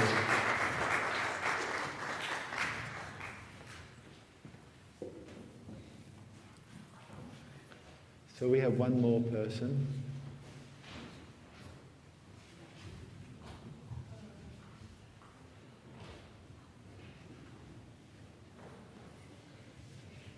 I see a lot of movement, but I don't see anybody coming this way.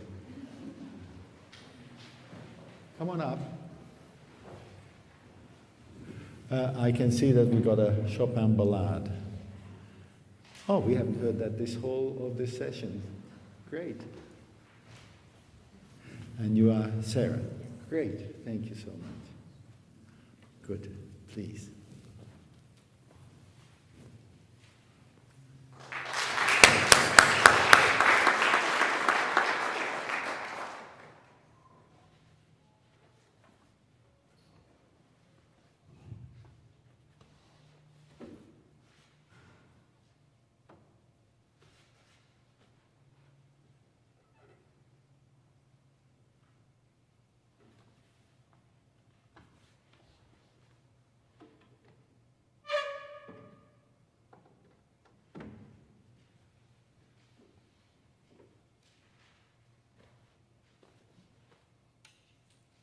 Please. What happened? Did it break? What can I do? I'm sorry.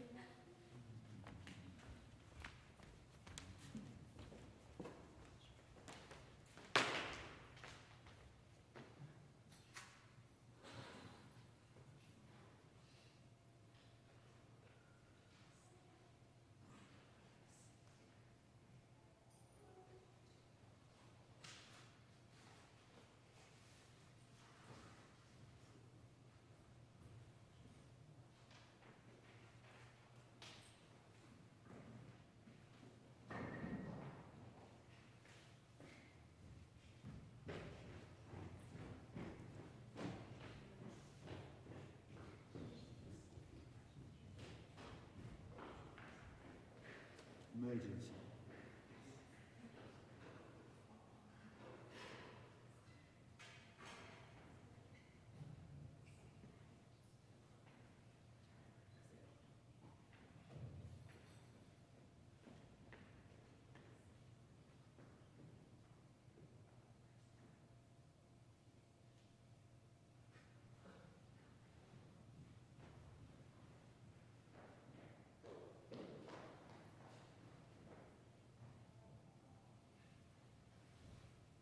Anybody got any questions or anything like that?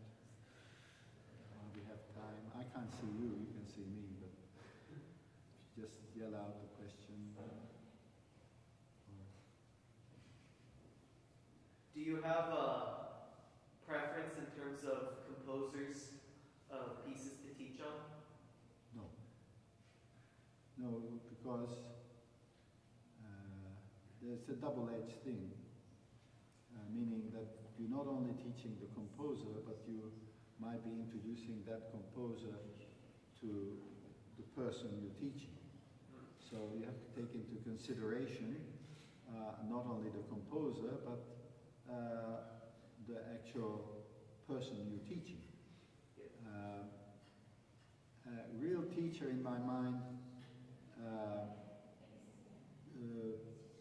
teaches like if it was the first time he, meaning the teacher, discovers all these wonderful things. Of course, that's not true. Just like you performing a piece that you played thousands of times, and when you get on stage, you play it like if it was the freshest thing in the world, with all the discoveries that you want to show the people. An ideal teaching is when you enthusiastically discover something that you know already, but the person you're teaching has never heard before. And then you teach that like if it was, don't you think this is an amazing thing? Of course, sometimes when you're teaching and you discover something, it's genuinely discovering it for the first time too. And then you sort of say to yourself, oh, I wish I would have remembered that 40 years ago. It's a constant discovery that one has that makes it into a real journey. And then you have to sort of say, I have, with this particular person, only one chance, like today, or have I got with this person a whole semester? So then you very carefully dish out what you want that person to understand. Because if you overwhelm a person in one go, it becomes overwhelming, and it is something that you can't possibly understand, that person cannot understand. So you say only 3 or 4 things that the student can practice and understand, and then the next 3 or 4 things, and the next. So that is an art that very few people understand, but it has to be part of teaching, a method by which you introduce ideas gradually and not in one go. Thank you. That's the question, sir. Sorry? Do you think that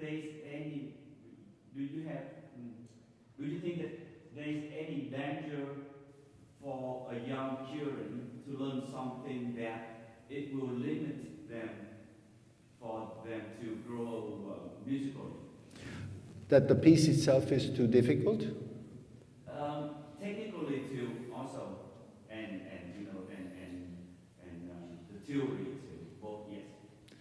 It's very difficult. Every teacher knows the students, his or her student better, so it's very hard to generalize. To find the right piece for each individual person is an art in itself. To go beyond, a step beyond what that person has achieved. If it's 2 steps, it might be hindrance. 3 might seem a homework that is impossible for the student. If it's too easy, then you go backwards. So it's a question of engaging the person in the right direction. Sometimes, if you give a very difficult piece, it's good to give also a much easier piece, so that the reward system is there. You learn very quickly the easier piece, but the more difficult one takes a little bit longer. Good, you okay? Yeah. That's okay. Bravo.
Bravo, Sarah.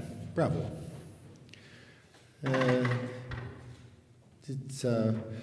was thinking that in a short time that we have, what are the most important things that one can say? You might ask, what goes through the head of somebody like me who sits here and you sat through so many master classes? Perhaps next time you come, you become one of these masters out there and say, now what would I say? And then you say, oh, that's what he's saying, or oh, that's something I should thought about. It's a wonderful way of second-guessing what somebody says on stage. I was thinking through what is the most important thing. So I had about 50 things, and it became more than 10, 15, 12, and the less, and then I got about 3 or 4 things that I can say. Of course, it's easy to pick on 1 or 2 notes. In a masterclass, I don't feel comfortable in doing that. That's a private lesson type of situation whereby, yes, we can go through like the meat grinder, and I can create within you a set of ideas that could possibly change.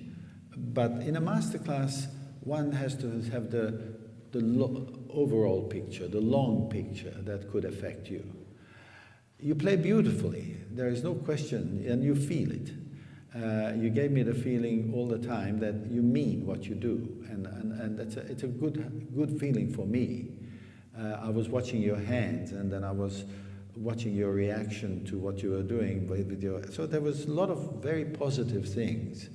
It's obvious to me that you're not practicing just for the sake of practicing. There is something going on here that you want to discover more in the music, which is very, very good. Where I can help you, perhaps, or go straight to the gist of what would be, and that is that if I allow you to go into a chocolate factory, which would be a good idea. I don't know if you like chocolate or not. I do too. And the first thing we do is we stuff ourselves. You know, little do we know that the good stuff is over there or there, but we like what we're doing here now because it's there. And so it becomes important. And then when we walk further and said, oh, my stomach is full, but oh, that's good. That stuff is really good. So you make yourself eat it. And then sort of we walk on, and the manager comes along and says, we got a special today, and it's over there. And you say, oh, I can't eat anymore. And then you say, oh, I wish I would have held back. I know I'm giving you a terrible illusion that sometimes we wish for, if not in chocolate, but in so many other things in life. What I'm trying to say is that you make everything seem to be so important, so momentary, that in many ways you destroy the largeness of the whole thing. We don't know where we are. We don't know if the chocolate factory is this. A wise person would run through the chocolate factory and say, I'm going to have one of those, and one of those, and pick on the highlights of it. And then what you have is you have a high and lows of a piece, which this has. And what I found is that from the very, very beginning, when you started, I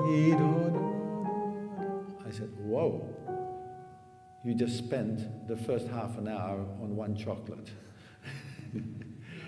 You know, that was, I would say, the word is indulging, perhaps. But that is, it's important. I'm not saying it's not, but in the scheme of things, it isn't. Where I think it's important is that is the most important thing that I would run towards, because that's stunning. But this is what I would iron out. And then you have a unit.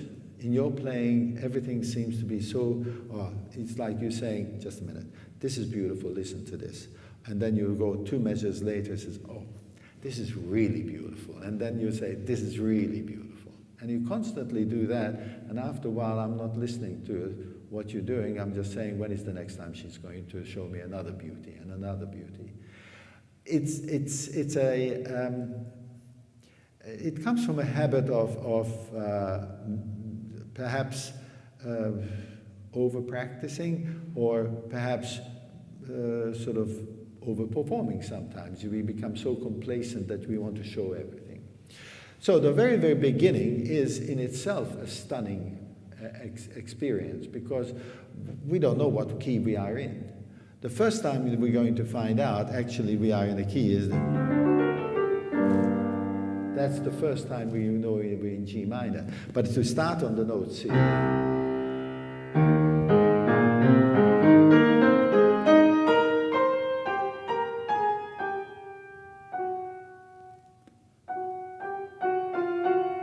Sorry.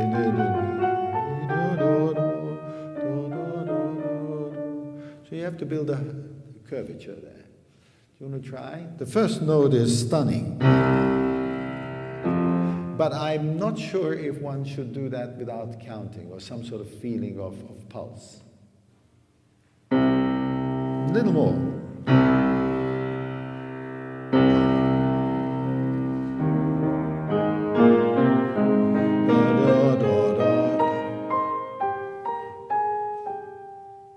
Yes, diminuendo, and then the hairpin, which has been the most difficult thing to understand about this idea, because we learned that this hairpin is diminuendo in itself, and yet it isn't, because he wouldn't put diminuendo plus the hairpin. That's like saying twice the same thing. So get used to the idea that the hairpin in all general music is a timing. Means that he really wants you to slow down a little bit, which you do. And the diminuendo means to get softer. So he's telling us two things in that one measure. The thing about it is that you make a decrescendo as you go up to the top. I wouldn't. I would go open it up. It's like the doors opening. The real legato.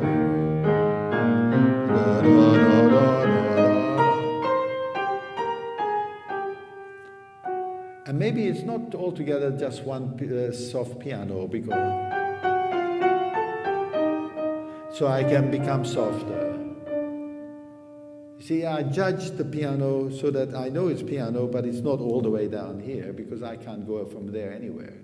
So judging the piano at a certain way so that I can come down. And it becomes a whole line. With you, it was, you actually broke the line here. I didn't know if you want to go on.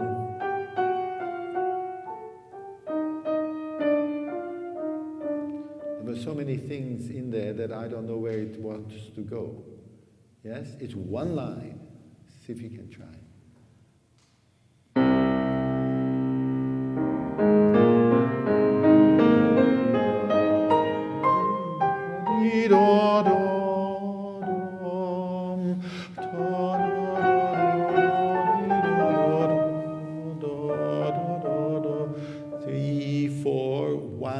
Two, three, four. 1, 2, 3, 4. 1, 2, 3, 4, 5. Yes. You see, if you would be a conductor, are we pianists? We do things to ourselves and to the music we indulge.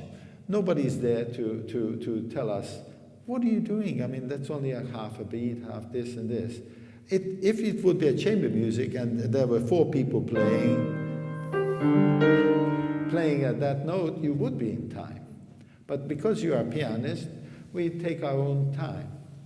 But Chopin writes it very carefully. He must have thought about it. So when you go 1, 2, 3, 4, 1, 2, 3, 4, 1, 2, 3, 4, 1, 2, 3, 4, 5, 6, 1, 2, 1, 2,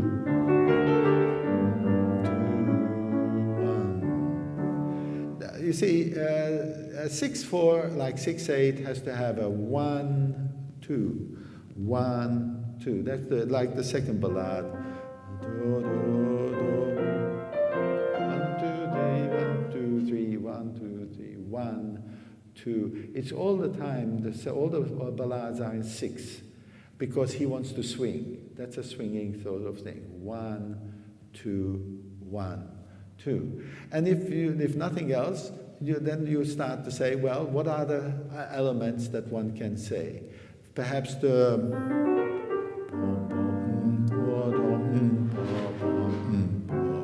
1, 2, 1, 2, 1, 2, 1, 2, 1, 2, 1, 2, 1. See, I can count 1, 2, 1, 2. So the harmonies themselves lend to this swinging, beautiful idea.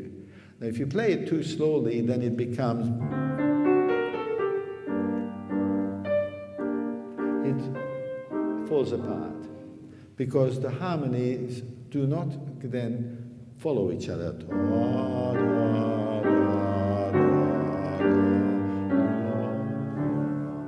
You have to feel that. Now, if you play it too slowly, then you don't feel that. It's just one at a time. Yes?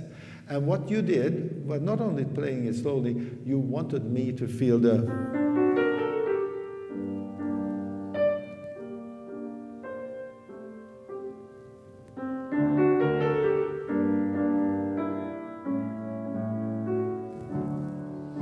You wanted me to feel each interval. Whereas I feel that the interval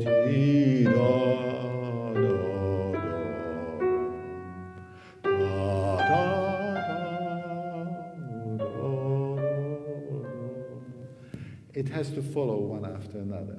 So I pick a tempo which brings it together instead of sort of dissects it. Try it.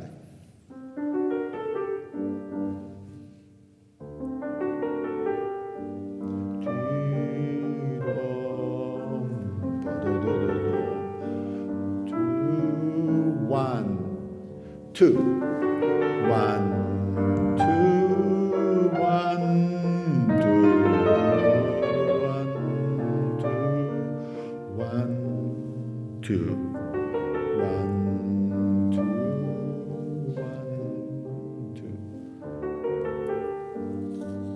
How do you feel about that? It's more cohesive. Yes, it brings it together.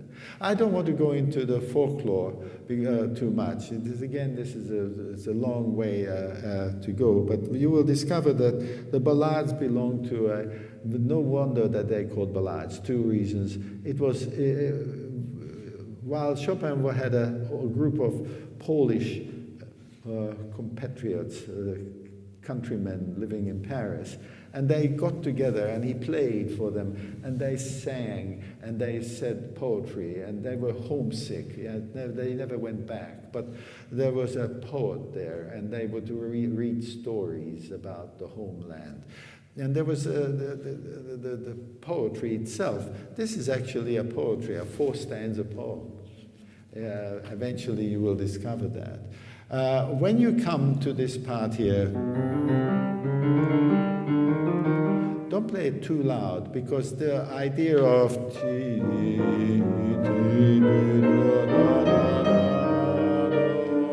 again, it was too loud because it's nothing to do with a climax. It's you holding it back.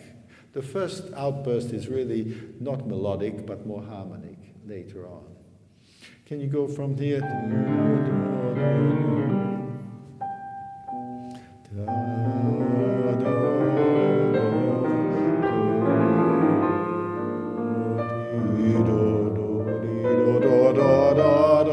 keep on going.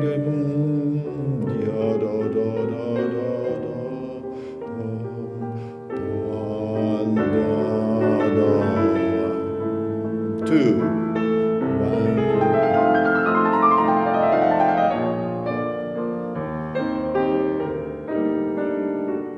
Lovely. Yes, there's no need to to slow down and fasten up. One thing is when Chopin writes small letters, you know, a cadenza-like, then you can take time a little bit more, and you have to discover where can you take time.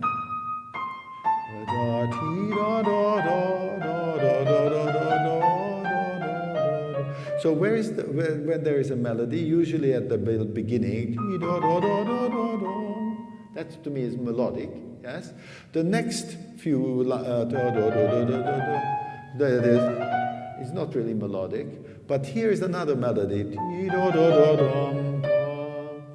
So you discover, especially in the first and second concertos, that these melisma, is called melisma, sort of singing like this, has a form.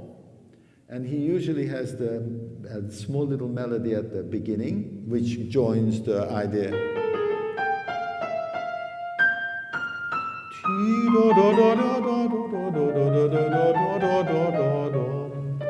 You see, I can do it 5 million different ways, but my idea is that it's not just fingers. I have to make it into melodic sort of shape. And usually I give you a template or an idea that if you made the first 5 or 6 notes melodic and the last 5 or 6 notes melodic, it works usually. But you can do a lot of things other than that. I like very much the next part, but what does agitato mean to you? Literally, it means agitated. Agitated, but it's not a different tempo. You took a humongously fast tempo there. It was like setting off. The actual sempre più mosso is only in the arpeggios. Can you try it somewhere? And I'll hold you back. If you like, I don't mind.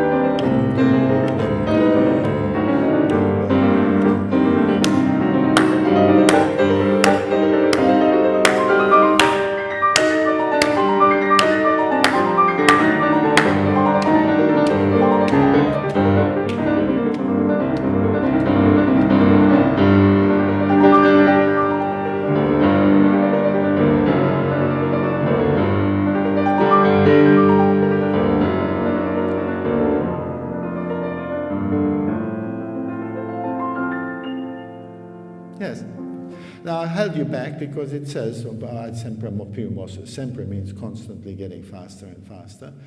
One thing for sure, Chopin hated virtuosity. And if you want to show off that you can play, then do other pieces. You know, every note has to have a meaning. And look what he does here to hold you back. Is actually melodic.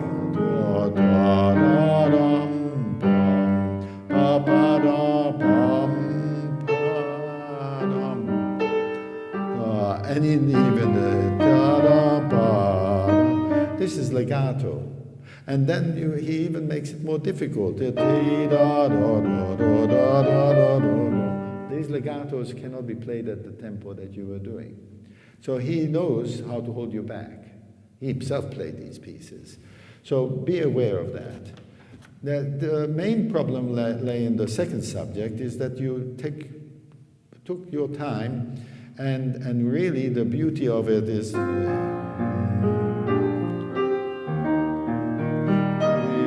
it wants to move, it wants to sing. If when you go home and buy your parents a pair of movie tickets so you can sing as loud as you like at home, and if you can sing it, the breath markings are written there. If you take it too slowly, you will sort of find it difficult to breathe. If it's too fast, you got too much breath. That's the tempo. Can you try it?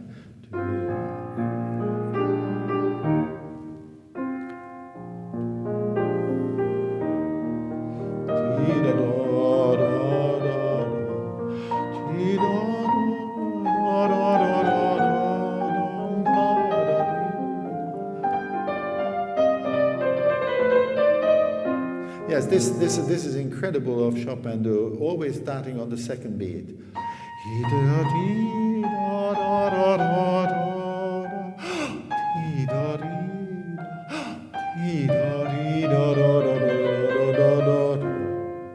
These momentary waits on the second beat that gives it such an incredible feeling of real romanticism. Can you go from there?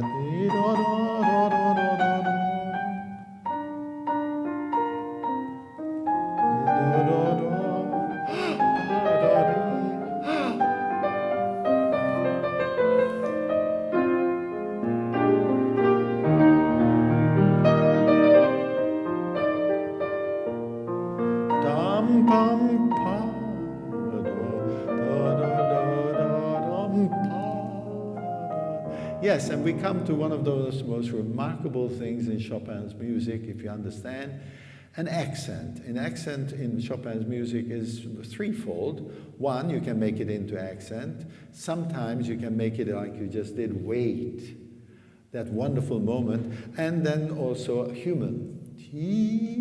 Especially here when he goes, it's not. There's an accent there. It's like a human element of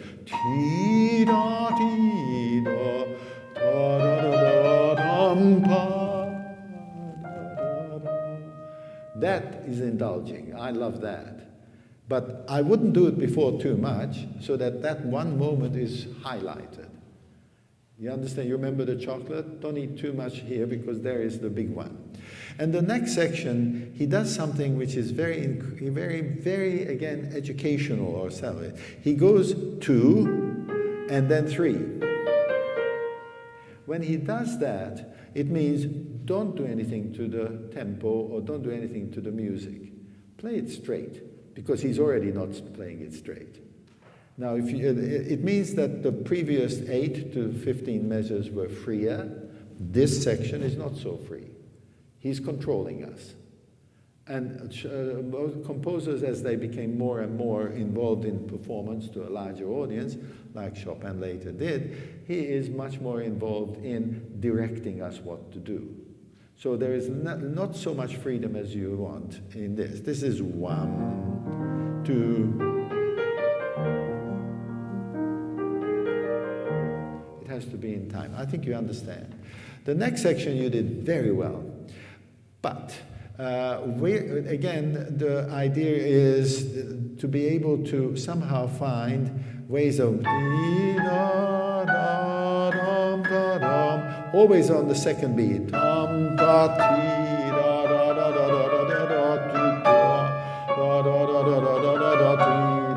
Always go to the first beat. You have a tendency to play the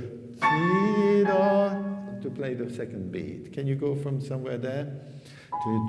Yes.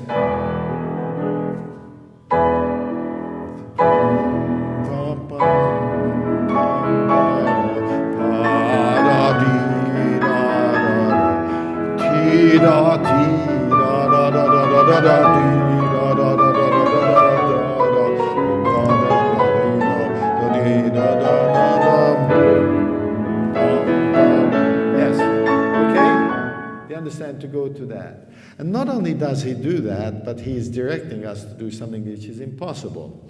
You're not playing the middle notes, or at least that A. He holds it down to the G sharp. Now, there is a reason. On his piano, which is smaller, he could do that. On our piano, we cannot do that. But there is a reason why he does that long note, and that is to make it as legato. Not. That to me is, you understand? I take a little time. I take a little more time with those fast notes, because to me it's melodic, and make it as legato as possible. For me, it's worth cheating a little bit or playing slower. But he demands it because he holds down this middle note, which you don't do. You go. So you have another melody there which you need to pay attention to. The next section was very good. I liked very, very much. Can you go back to this idea? To there, perhaps? Because there you have a melody.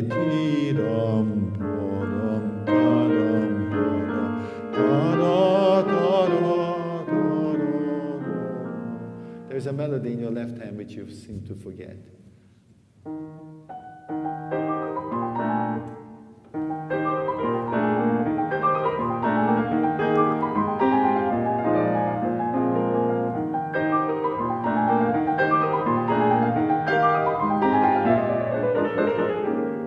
Very good. Now, in the next section, the left hand is far too loud, and because you pick.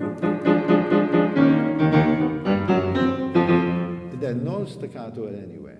He's holding it back as not.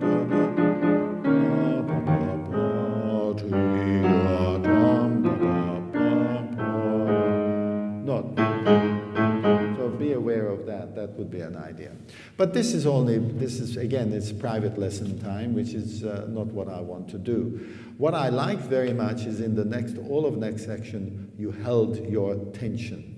This is the climax of the whole piece. This so-called G minor, B flat section.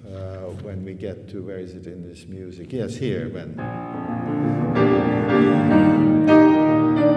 all of that that doesn't give up. It continues. It is really an outburst of passion more than anything else. And he says, con forza. He keeps that sempre forte. So he keeps it on this high, which you did a little bit half-heartedly, but keep it. This is very, very important. From that point of view, it's very good. And I liked what you did. However, we have to do a little bit on the presto con fuoco because I don't understand what you're doing. Do you?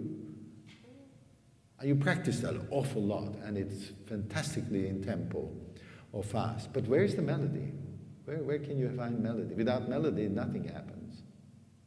Well, after the first 8 measures, it's definitely the right hand with the Well, show me the melody. No, but even when you start from the... Where's the melody there? Because, could you play it for me? Just the melody.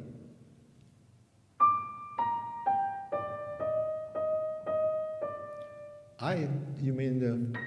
Sorry. I don't think so. I think that, well, to shorten the time, the melody is in the low part.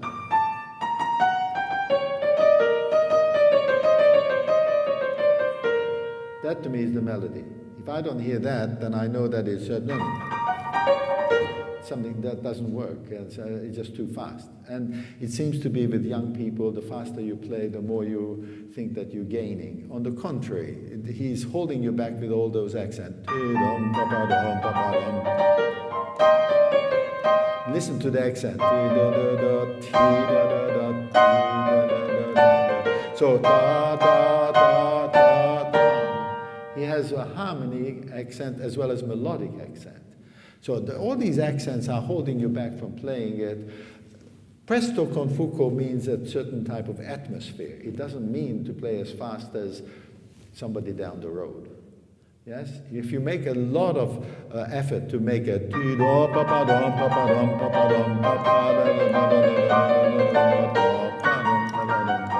And the second time there is no accent on that. The second time keeps on going. You see, there's no accent. Can you try it? And then we go to a huge problem, which, well, why not now? If you could, please show how Chopin pedals, because it's quite different to what you're doing, and only 2 or 3 people in the world who have the respect for Chopin. Because it goes against the grain. It is down, down, down.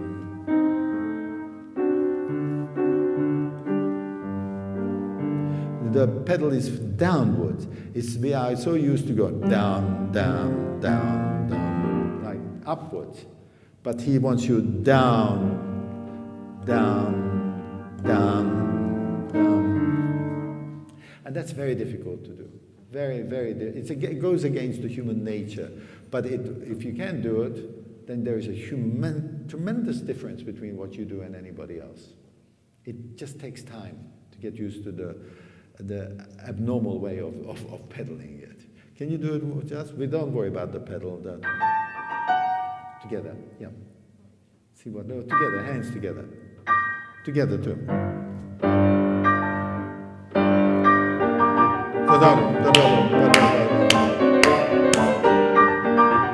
Yes. Can you play it a little bit softer? Not.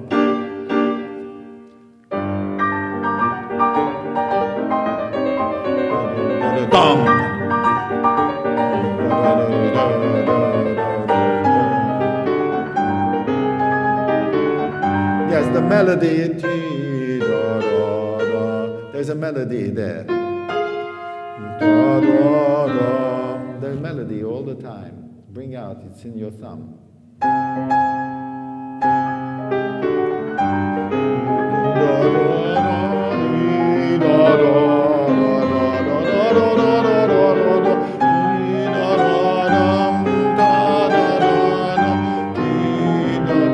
Now you can move it here.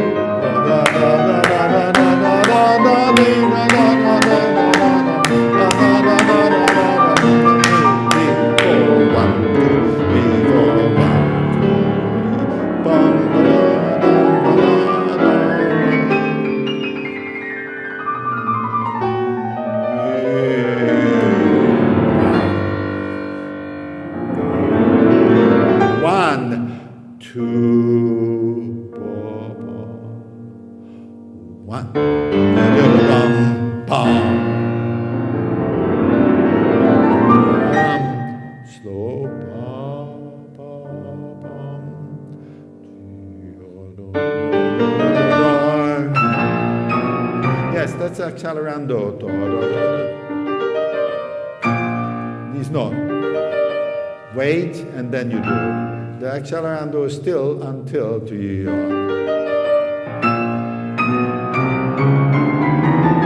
you can slow down, but you can't slow down from a slow down.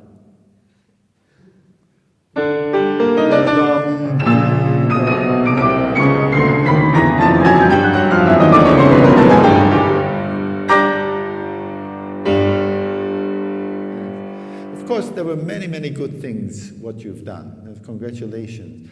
I think that if you can get it more homogeneous, don't spend so much time on individual moments, but see if you can pick your moments. That's the first thing. And I don't like to say where because it's so individual, but at the same time, think about it, where you would do it. One of the elements that I like doing with my own self is, especially now with Xeroxing, what we used to be, that I paste the music on the wall and I walk it. And then I can see, look at that. I have to go there. And then what happens here, I don't take so much time because I want more time there. Because if you take too much time here or too loud here, then this disappears. You know, it's like we had the topography of the music. They worked it out. Somehow, I don't know how, but they had to work it out somehow. That's the greatness of Chopin or Beethoven or Prokofiev even. They somehow don't put double forte just willy-nilly anywhere. They put it at the right spot. Congratulations. Great playing. Thank you.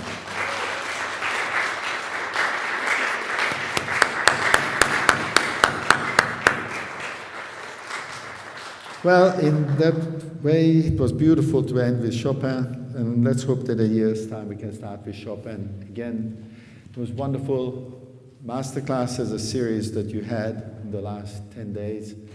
And we have a young artist concert, the juniors playing at 1:30. And then, of course, tonight, you have a very young person who won the Chopin competition in America, Avery Gagliano performing. So I hope you come for that. Thank you, and have a nice day.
Ladies and gentlemen, welcome to the PepsiCo Recital Hall. At this time, please silence all electronic equipment. Audio, video, and photographic devices are prohibited during the performance. Thank you. The event will begin momentarily.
Thank you.